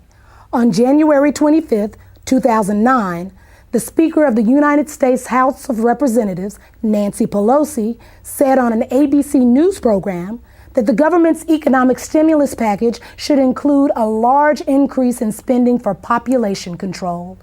She said that this could save the state and federal governments the cost of having to pay for the health care and education of poor children. Not surprisingly, Pelosi has a 100% approval rating from Planned Parenthood. At one time, it was common to hear politicians and elected officials openly talking about the need for population control in the black community, or saying things like $1 spent on family planning is worth $5 spent on economic development. But since we don't hear that sort of thing anymore, it would be easy to conclude that the government is not still involved in black genocide, but that's not the case. It's no longer necessary for the government to be directly involved in black genocide because that's what they hired Planned Parenthood for. I mean, it can't just be a coincidence that at the same time when government population control programs were backing away from specifically targeting black neighborhoods, at that same time, the state and federal funding for Planned Parenthood was being increased by leaps and bounds. To understand the magnitude of the dollars involved here, remember this. By 1970, Planned Parenthood was already the 19th largest health-related fundraising organization in the country. But by year 2000, it had moved into third place behind only the American Heart Association and the American Cancer Society. And a major factor in that phenomenal growth was government funding. Basically, what's happened over the last 40 years or so is that Planned Parenthood has taken billions in government money while locating the vast majority of its facilities in minority neighborhoods. And that has not only been a tremendous boost for the eugenics movement, but it has also allowed government-funded family planning programs to target the black population while insulating the government from any direct connection to black genocide. One of the places where government money has been used to advance the eugenics agenda has been in the public school system. Although government-funded population control programs can be found in white schools, the evidence is that they are significantly more likely to be targeted at black schools. One example of this was seen in 1986, when it was discovered that Illinois public schools were not only distributing birth control to children, but that every one of the 50 facilities involved were in minority neighborhoods. When this information was made public, a local African-American pastor organized a campaign to stop the program. Reverend Hiram Crawford labeled the project Genocide, saying that the obvious goal was to go after the Hispanic and black population. That same pattern was also found in Maryland in the 1990s. Even though the state's teen pregnancy rate was higher among white students than black students, when the contraceptive device Norplant was introduced, it was selectively marketed to children as young as 13 in predominantly black schools in Baltimore. The result was that of the first 350 girls implanted at a local middle school, 345 were African American. Then, when Norplant was approved for general distribution, of the first 100 schools selected, all 100 were in minority neighborhoods. The Norplant contraception device was developed by the Population Council in New York, which had been established in 1952 under the leadership of its president, John Rockefeller. Its next two presidents, Frederick Osborne and Frank Notestein, were both former members of the American Eugenics Society, and Notestein would later serve on the National Advisory Council of Planned Parenthood.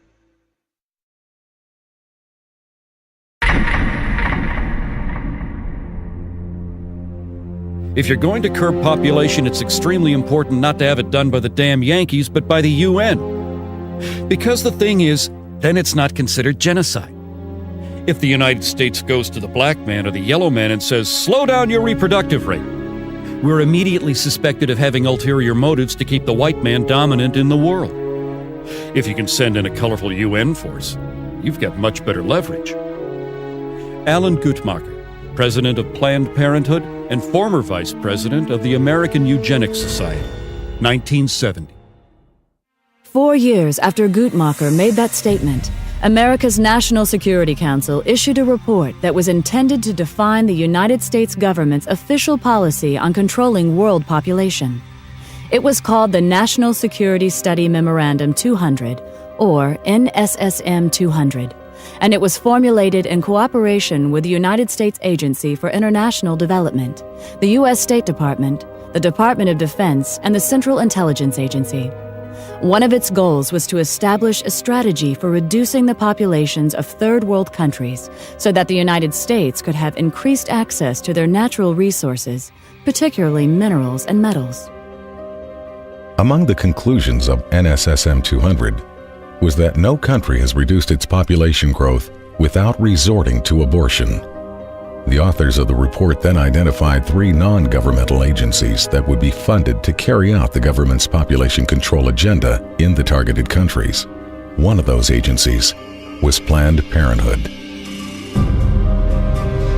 One of the tactics specified in NSSM 200 was that we might withhold food aid after a disaster if the countries do not accept the American idea of birth control, and this has happened many times all over the world. One example is the Southern American country of Guyana, which was hit by a hurricane back in 1997. Now, they had turned down abortion and birth control for 12 years straight, but after the hurricane hit Guyana in 1997, the World Bank said, "We will not give you any aid unless you legalize abortion and birth control," and that's exactly what they did.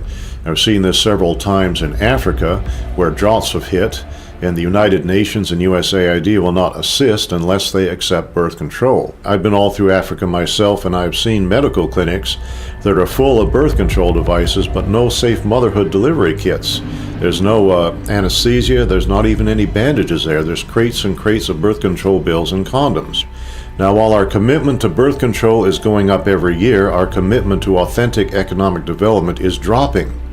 So we see less clean drinking water funding, less school funding, see less medical clinic funding. Another example is Haiti. Haiti has been hit by hurricanes several times, and the United States and other countries are saturated with birth control. In Haiti now, any woman, 90% of women at least, can now get access to any kind of birth control they want to, government funded, but less than 20% of the Haitians have access to clean drinking water.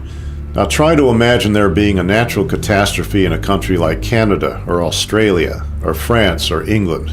And we go in there and we say to them, "We're not going to offer you any kind of aid unless you accept our philosophy on birth control and population control." That will be outrageous. But that's our standard operating procedure when we go to a black country after a catastrophe of some kind. You cannot believe that we are going to treat people in a foreign country like this and not treat our own population of African Americans the same way. Consider what happened after Hurricane Katrina. One of the first things we did was bring in birth control and contraception. And as we all know, the hurricane disproportionately affected black families in that area. And I seriously doubt if the same kind of disaster hit a middle-class white area, the first response would be condoms and birth control. This idea that population control could be used to control a specific population was not unique to NSSM 200. For example, before the Nazis took power in Germany, abortion had been illegal except to save the life of the mother. But under Hitler, the Hamburg Eugenics Court ruled that it would still be illegal for Aryan women, but legal for women of what they called inferior racial stock. According to the court, encouraging eugenic abortions would promote racial hygiene and protect the health of the German people. This new policy eventually led to certain women being threatened with execution if they refused to abort what the Nazis called racially worthless babies.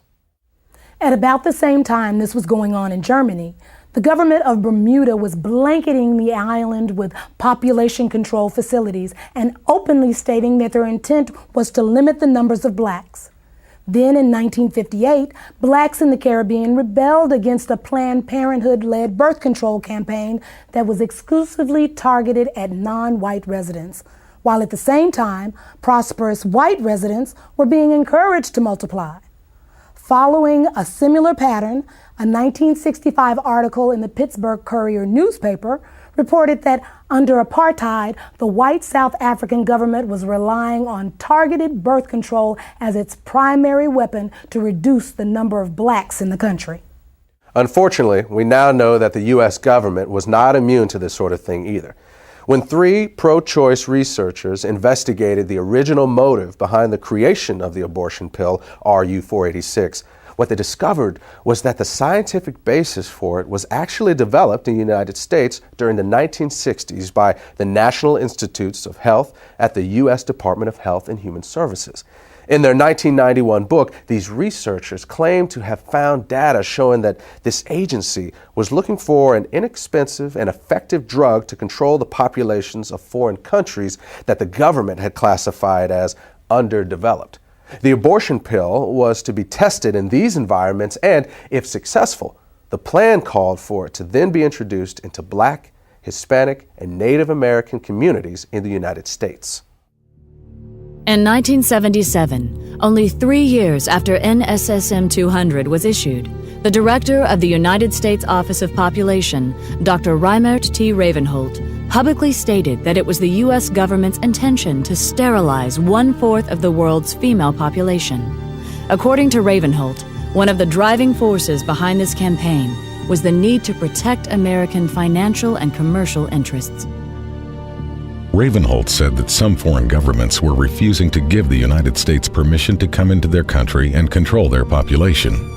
He said that, in those cases, the plan was to be carried out by 2 private organizations with an enormous amount of financial support from the American government.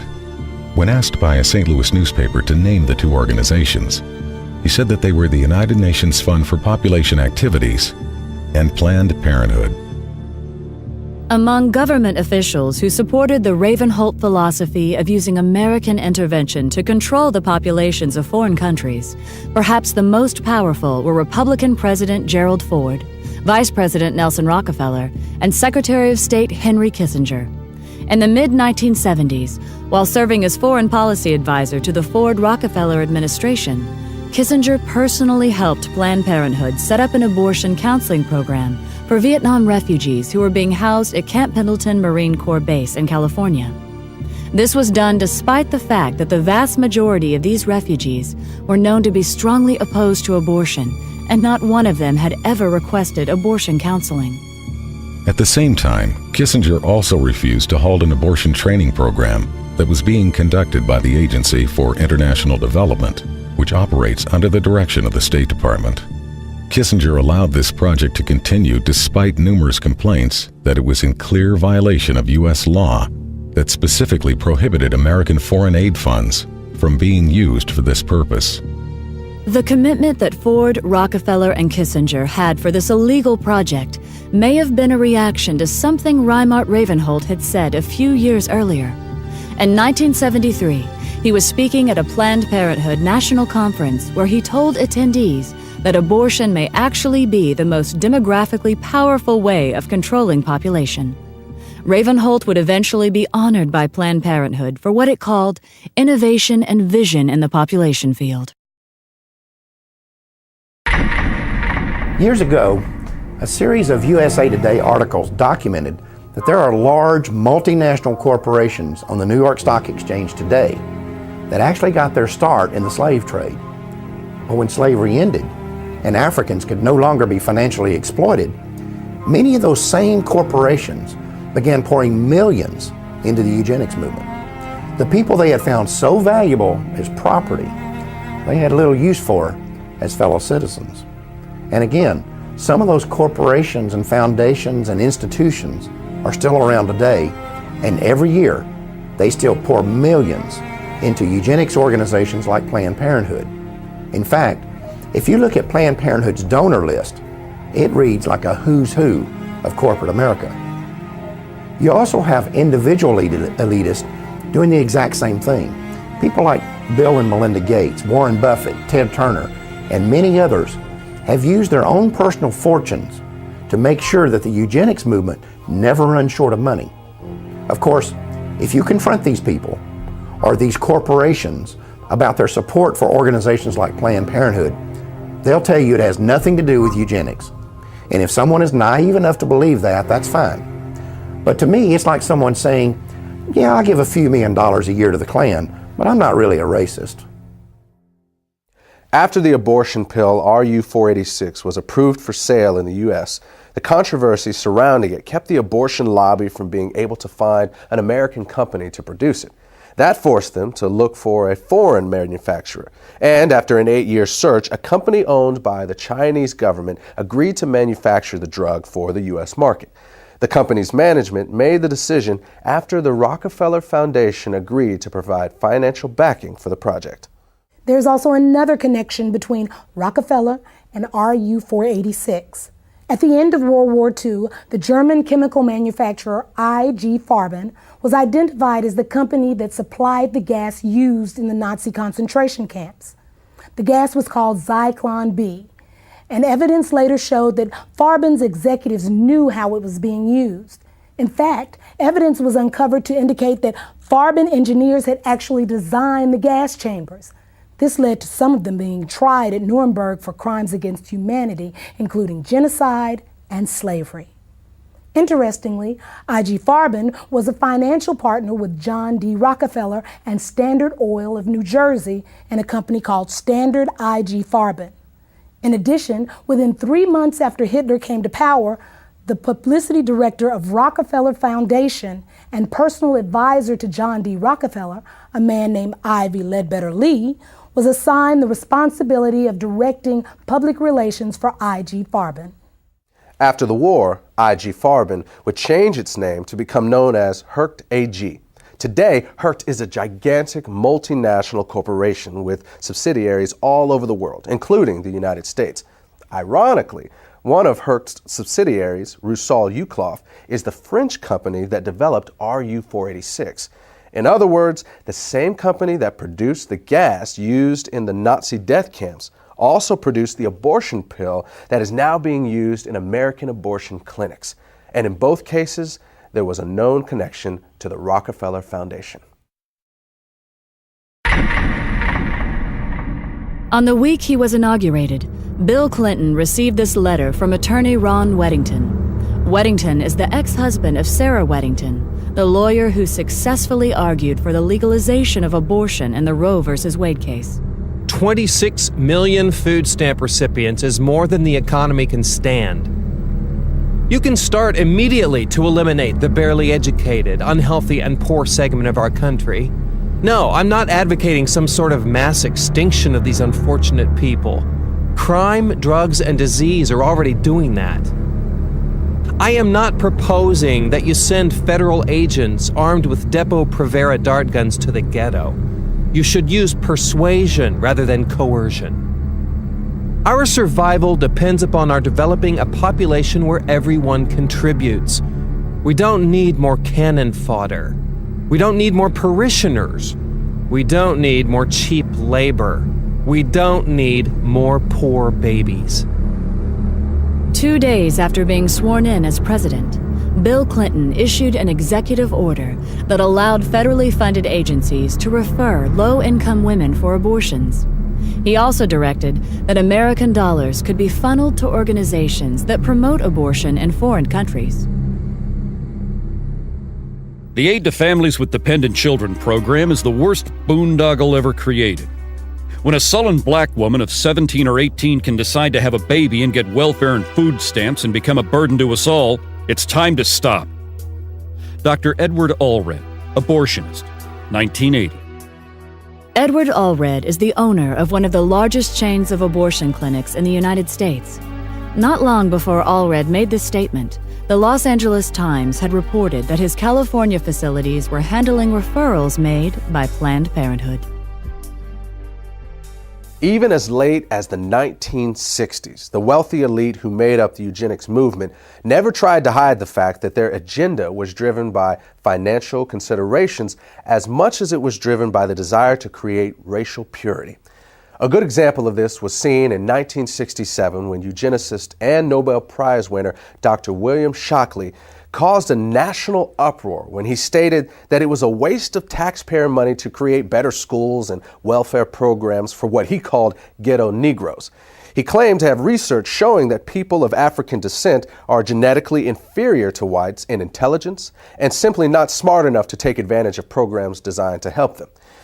To save taxpayer money, he proposed that the U.S. government implement forced birth control to lower the reproduction of the inferior classes and then issue certificates to become pregnant that would be sold on the New York Stock Exchange.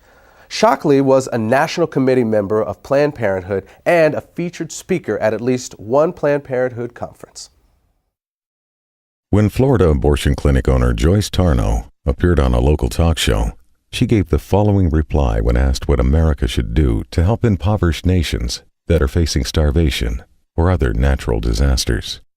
Time is running out for us. In 1968, Dr. Paul Ehrlich wrote The Population Bomb. And in that book, he stated a thesis that what we should be doing is helping those nations that have a reasonable chance of being able to produce their own food supplies. Those that cannot do that for whatever reason, those people have to just sink or swim on their own. And what we do is try to help those societies become self-sustaining that have a chance to learn how to fish in order to feed themselves. Wait a minute. Are you I just want to make sure this is clear. Are you advocating, or was he advocating, basically writing off people that have no hope of ever because of the climate or whatever problems of feeding themselves? Sort of like survival of the fittest? Or? Right. And the thing is... You agree with that? Yes, I do. The more people you help to survive, the more people are going to be reproducing and having children beyond what we can reasonably hope to have so that we can educate and house and feed these people. When Joyce Tarnow retired in 2004, she told a local newspaper that she had tried to get as many people sterilized as are in my way. She also restated her views on foreign aid, saying that the United States should help those countries that can prosper, but let the others wither on the vine. Citing Haiti as an example, Tarnow said that the Haitian people should be made to stew in their own juices because they had destroyed their environment. In order to really understand the role money plays in the eugenics movement, it is important to keep in mind that its original mission was not to make a profit, but to eliminate a group of people that the elite saw as a financial burden because of things like welfare, crime, taxes, and so forth. And when you look at the wealthy individuals and corporations that fund the modern eugenics movement, you see that this has not really changed. You also see that these people are willing to pay out big money to those who can carry out their agenda. And when Planned Parenthood figured this out, they volunteered for the job. The result is that money has been poured into this organization to the point that Planned Parenthood is now a $1 billion multinational corporation that operates the largest chain of abortion clinics and birth control facilities in America. While much of Planned Parenthood's financial success has been because of donations from these wealthy individuals and large corporations, it has also raked in billions from you and me. In 2006 alone, despite having made over $60 million in profit, Planned Parenthood received about $350 million from the U.S. government. And in 2009, Planned Parenthood will receive approximately $1 million every single day from the American taxpayer. That's $1 million every 24 hours. That comes directly out of your paycheck and mine. Now, what you may find interesting is how your money is being spent. To give you just one example, we're going to show you part of a website that Planned Parenthood launched in 2008 called TakeCareDownThere.com. The clip is titled, "I Didn't Spew," and I warn you, many of you are going to find it highly offensive, and you're going to find it especially inappropriate for children, despite the fact that is exactly who Planned Parenthood created it for. As you watch this piece, remember, you helped pay for it.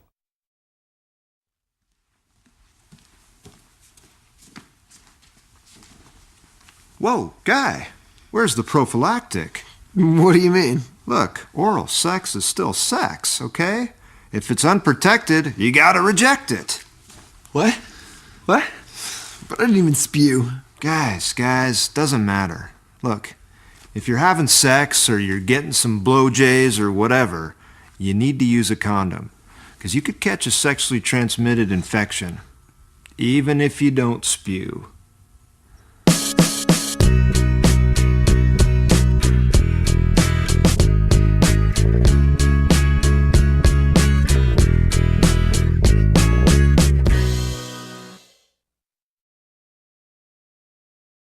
Now, does this clip say anything about how Planned Parenthood sees African Americans?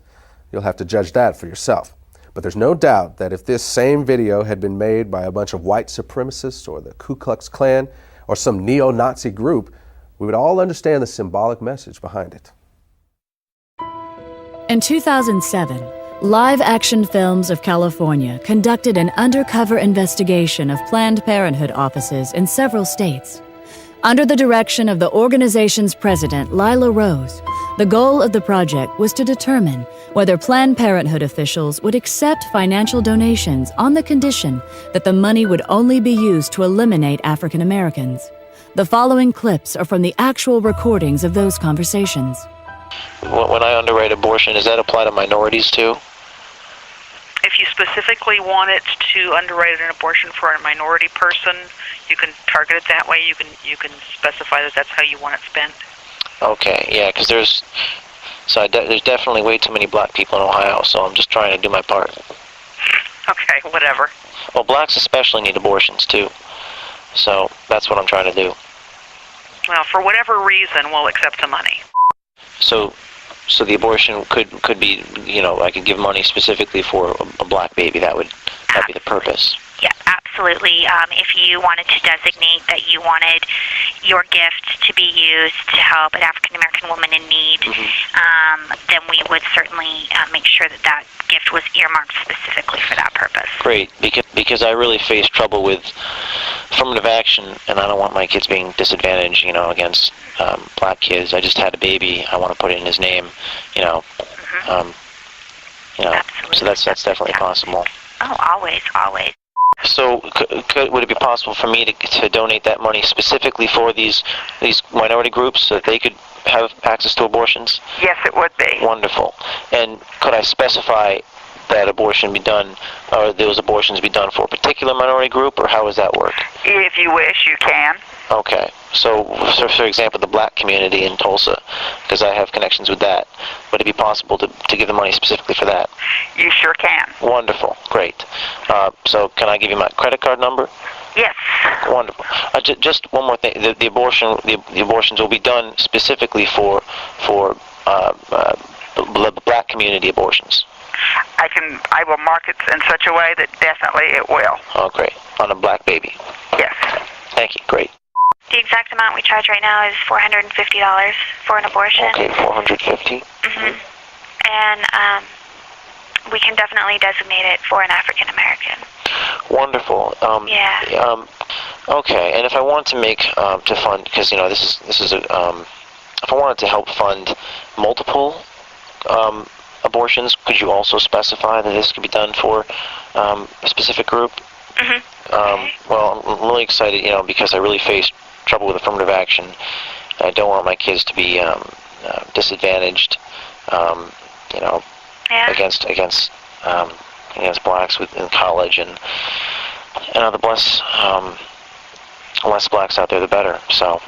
Yeah, it's a strange time for sure. Yeah. So, okay. Well, thank you very much, Jeremy. And if you have any questions, please feel free to give me a call. My extension is 304. When this material was released to the public, Planned Parenthood's defense was to claim that the employees who made these statements were not reflecting the organization's corporate position. But in 1986, Planned Parenthood's national president, Faye Wattleton, made the following statement during an interview on CNN.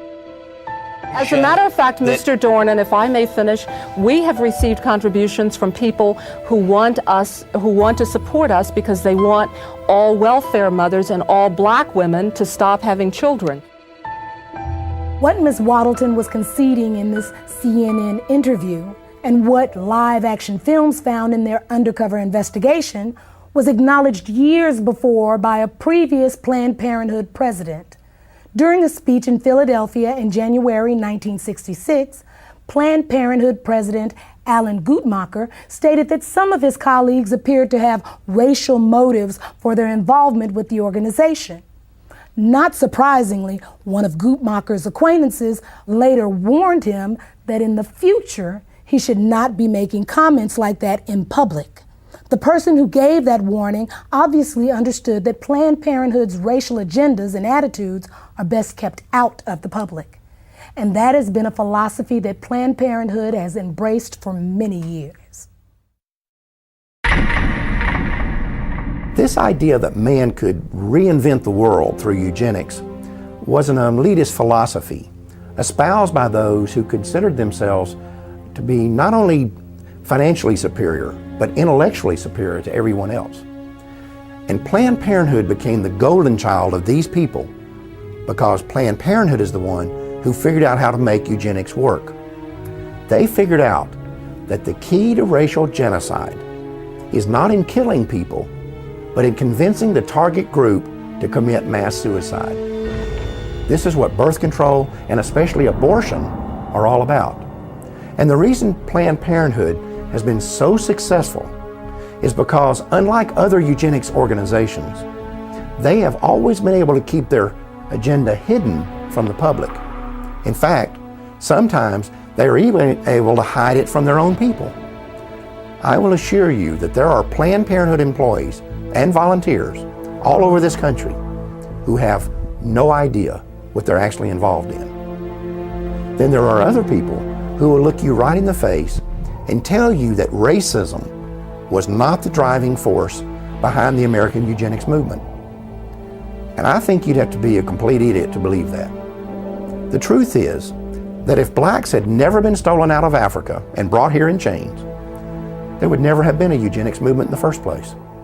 There would never have been forced sterilizations. There would never have been a birth control revolution. There would never have been a call for the legalization of abortion. And you would have never heard the terms population control and family planning. The fact is that had slavery never existed, Planned Parenthood would not exist today. We need to remember that over 60 years ago, a man who could today be called the father of modern-day eugenics proposed that population control clinics be concentrated in minority neighborhoods. And now today, the vast majority of Planned Parenthood clinics are located in our neighborhoods. Are we really so naive to believe that this is all a coincidence? We all know that drugs, alcohol, and tobacco are devastating, especially in the black community. We know that the big corporations target us with the ads and the marketing campaigns. And yet, we don't notice that Planned Parenthood is doing the very same thing? We need to pay attention to the fact that in the 1960s, when we as African Americans began to demand our civil rights, for the first time in American history, there began a widespread cry in our government for legalized abortion. Was that coincidence too? Or could it be that when we said we would no longer sit on the back of the bus, a place was being reserved for us down at the abortion clinic? For most people, it may be hard to conceive that the ethnic cleansing going on today through legal abortion began with the fear of freed slaves. But as you have seen, that is exactly what happened. When colonization failed, Charles Darwin and Francis Galton were there to tell the world that people of African descent were just one small step above the ape. And white elitists embraced that philosophy, not because they had studied it and found it to be true, but because it gave them the permission they needed to wipe us out.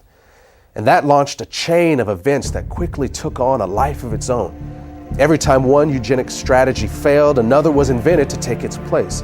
It was a pattern that would be continued from one generation to the next until they finally discovered the strategy that worked. You know, when you study the Nazi Holocaust, you can see these films of Jews running into ditches to be shot in the head. You can even see films of them actually walking into the gas chambers. And it's tempting to ask yourself why they didn't fight back. I mean, if you're going to be killed anyway, what do you have to lose? Perhaps the answer is that they simply could not believe it was really happening. Maybe the normal human mind is just not wired to accept that your fellow man is capable of such senseless brutality on such a scale, even when you see it happening with your own eyes. As African Americans, we need to recognize that we are doing the same thing. We need to understand that terms like pro-choice and reproductive rights and family planning are nothing more than marketing slogans. They're just code words that organizations like Planned Parenthood use to hide the fact that we're voluntarily submitting to the will of those who have been trying to exterminate us since the day slavery ended. At the beginning of this program, we told you that the Maafa didn't end with the freeing of the slaves, and that in fact, it hasn't ended yet. Now you've seen the rest of the story. Now you know that legalized abortion is more than just a crime against humanity. It is also the continuation of a 150-year-old racial agenda that was founded in Black genocide. And I hope that you have also come to see that as long as abortion remains legal, the Maafa cannot end. Thanks for watching. Brothers and sisters, it is time. Yes, it is. Amen. Brothers and sisters, it's time for us to go to the streets on this issue. Yes, it is. Amen. We need to be in the streets on this issue. Amen. If we look the other way, while our smallest brothers and sisters are being lynched in the room, we lose the right to be outraged that we were once lynched by the Klan. When white supremacist Tom Messer tells his followers to invest their money in ghetto abortion clinics, he's not talking about reproductive rights. He's talking about reproductive racism. Yes, he is. When two guys write a book talking about Steve Levette, John Donahue, when two guys, Steve Levette and John Donahue, write a book in which they claim that the high rate of abortion keeps the rate of crime down, be assured, they know that a vast majority of American abortion clinics are in black neighborhoods. Oh, yes, they do. Oh, yes, they do. Come on. They know they're in the minority neighborhoods.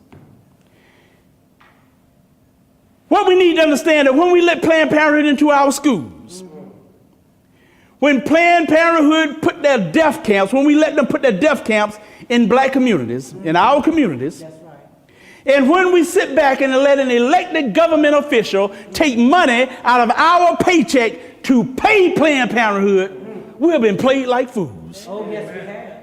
Jesus. The fact is, if we tolerate something as evil as abortion, we cannot be surprised if it turns around and is used against us. We can't be surprised if it's turned around and used against us. We can't be angry if it's turned around and used against us. Notice for sure, as long as abortion is legal, in America, we'll never be able to stop it being used to commit black genocide. That's right. Amen. We'll never be able to use it as a weapon for what I call the Maafa. The fact is, if we tolerate something as evil as abortion, we cannot be surprised and angry when it's turned against us. Said that one, didn't I?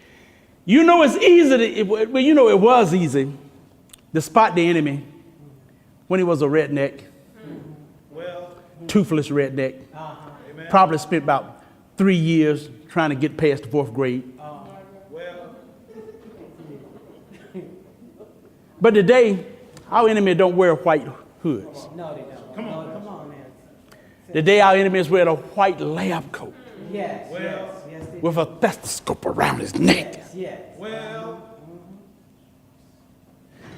And what gets really aggravating sometimes,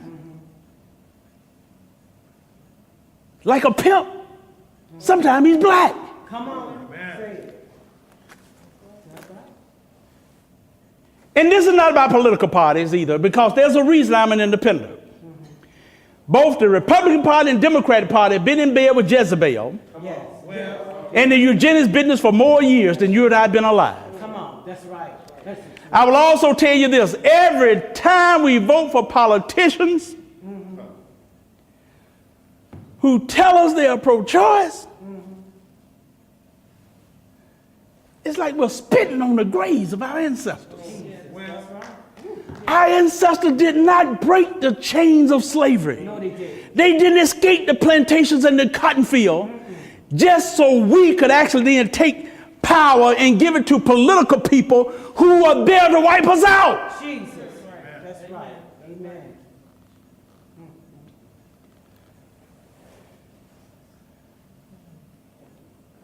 We need to remember why there were civil rights groups that fought against abortion in the 60s. That's right. We need to understand what it was that Harold Crawford and Irma Carver Craven was talking about. Long before abortion became legal in this nation, when they stood up and they noted there's a real connection between poverty, abortion, and genocide. Oh, yes, yes. They understood it. Oh, yes, they did. Amen. Folks,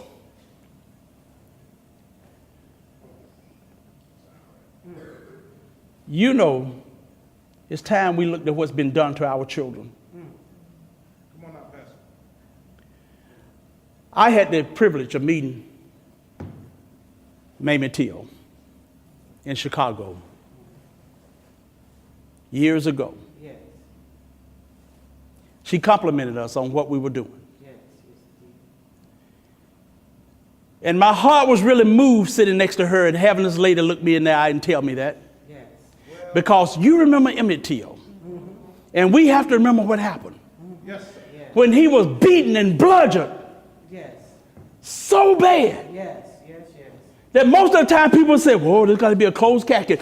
His mother decided, no. She demanded an open casket because she wanted the world to see what they had done to her baby. That's right. Amen. That's right. And it's time we now look and not look away and look what has been done to our children in the womb. Yes. Yes. Yes. It's womb lynching. Yes, it is. Yes, it is. Yes, it is. Come on now. Now, the point is not that killing a black child is worse than killing a white child. It's not. Regardless of the victim's skin color, That's right. eye color, That's right. or hair color, Come on now. legalized abortion is a crime against all humanity. Amen. Amen. That's Every right. one of us. But it's also, it's like a loaded gun aimed right between our eyes. Jesus.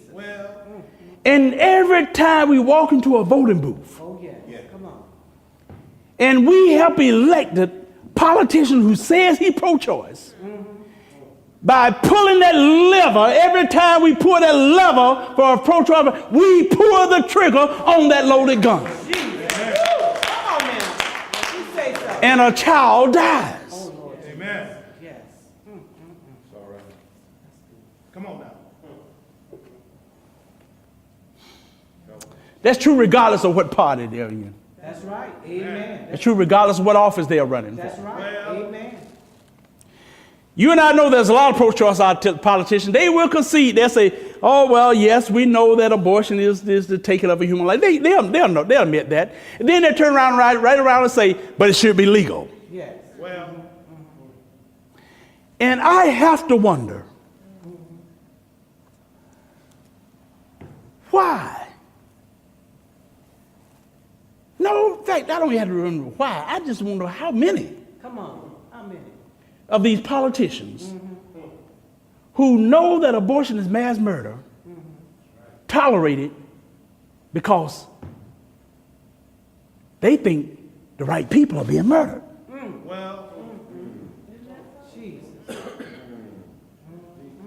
Now, I don't know the answer to that question.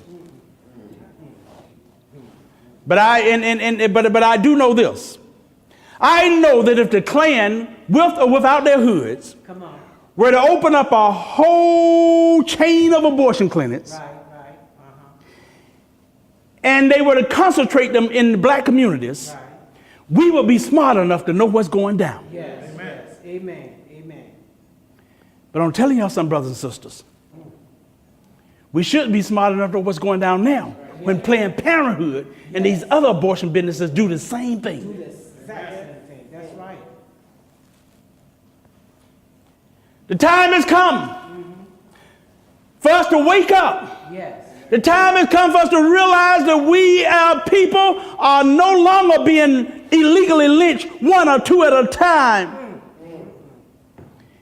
at the end of a dirt road. It's time for us to realize that our people are being womb lynched. Yes. It is time to realize they are being legally ripped to shreds by millions in air-conditioned rooms with sweet, soft elevator music playing in the background. It is time for us to realize that we are in a war. We're in a war that if we don't become involved and we try to look the other way, it's going to wipe us out. It's called black genocide.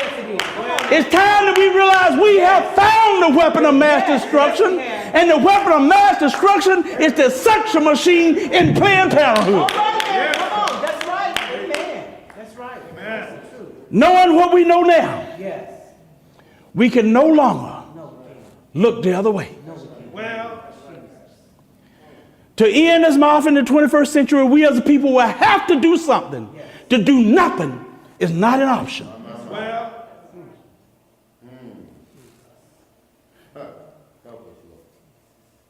The only question left to answer is,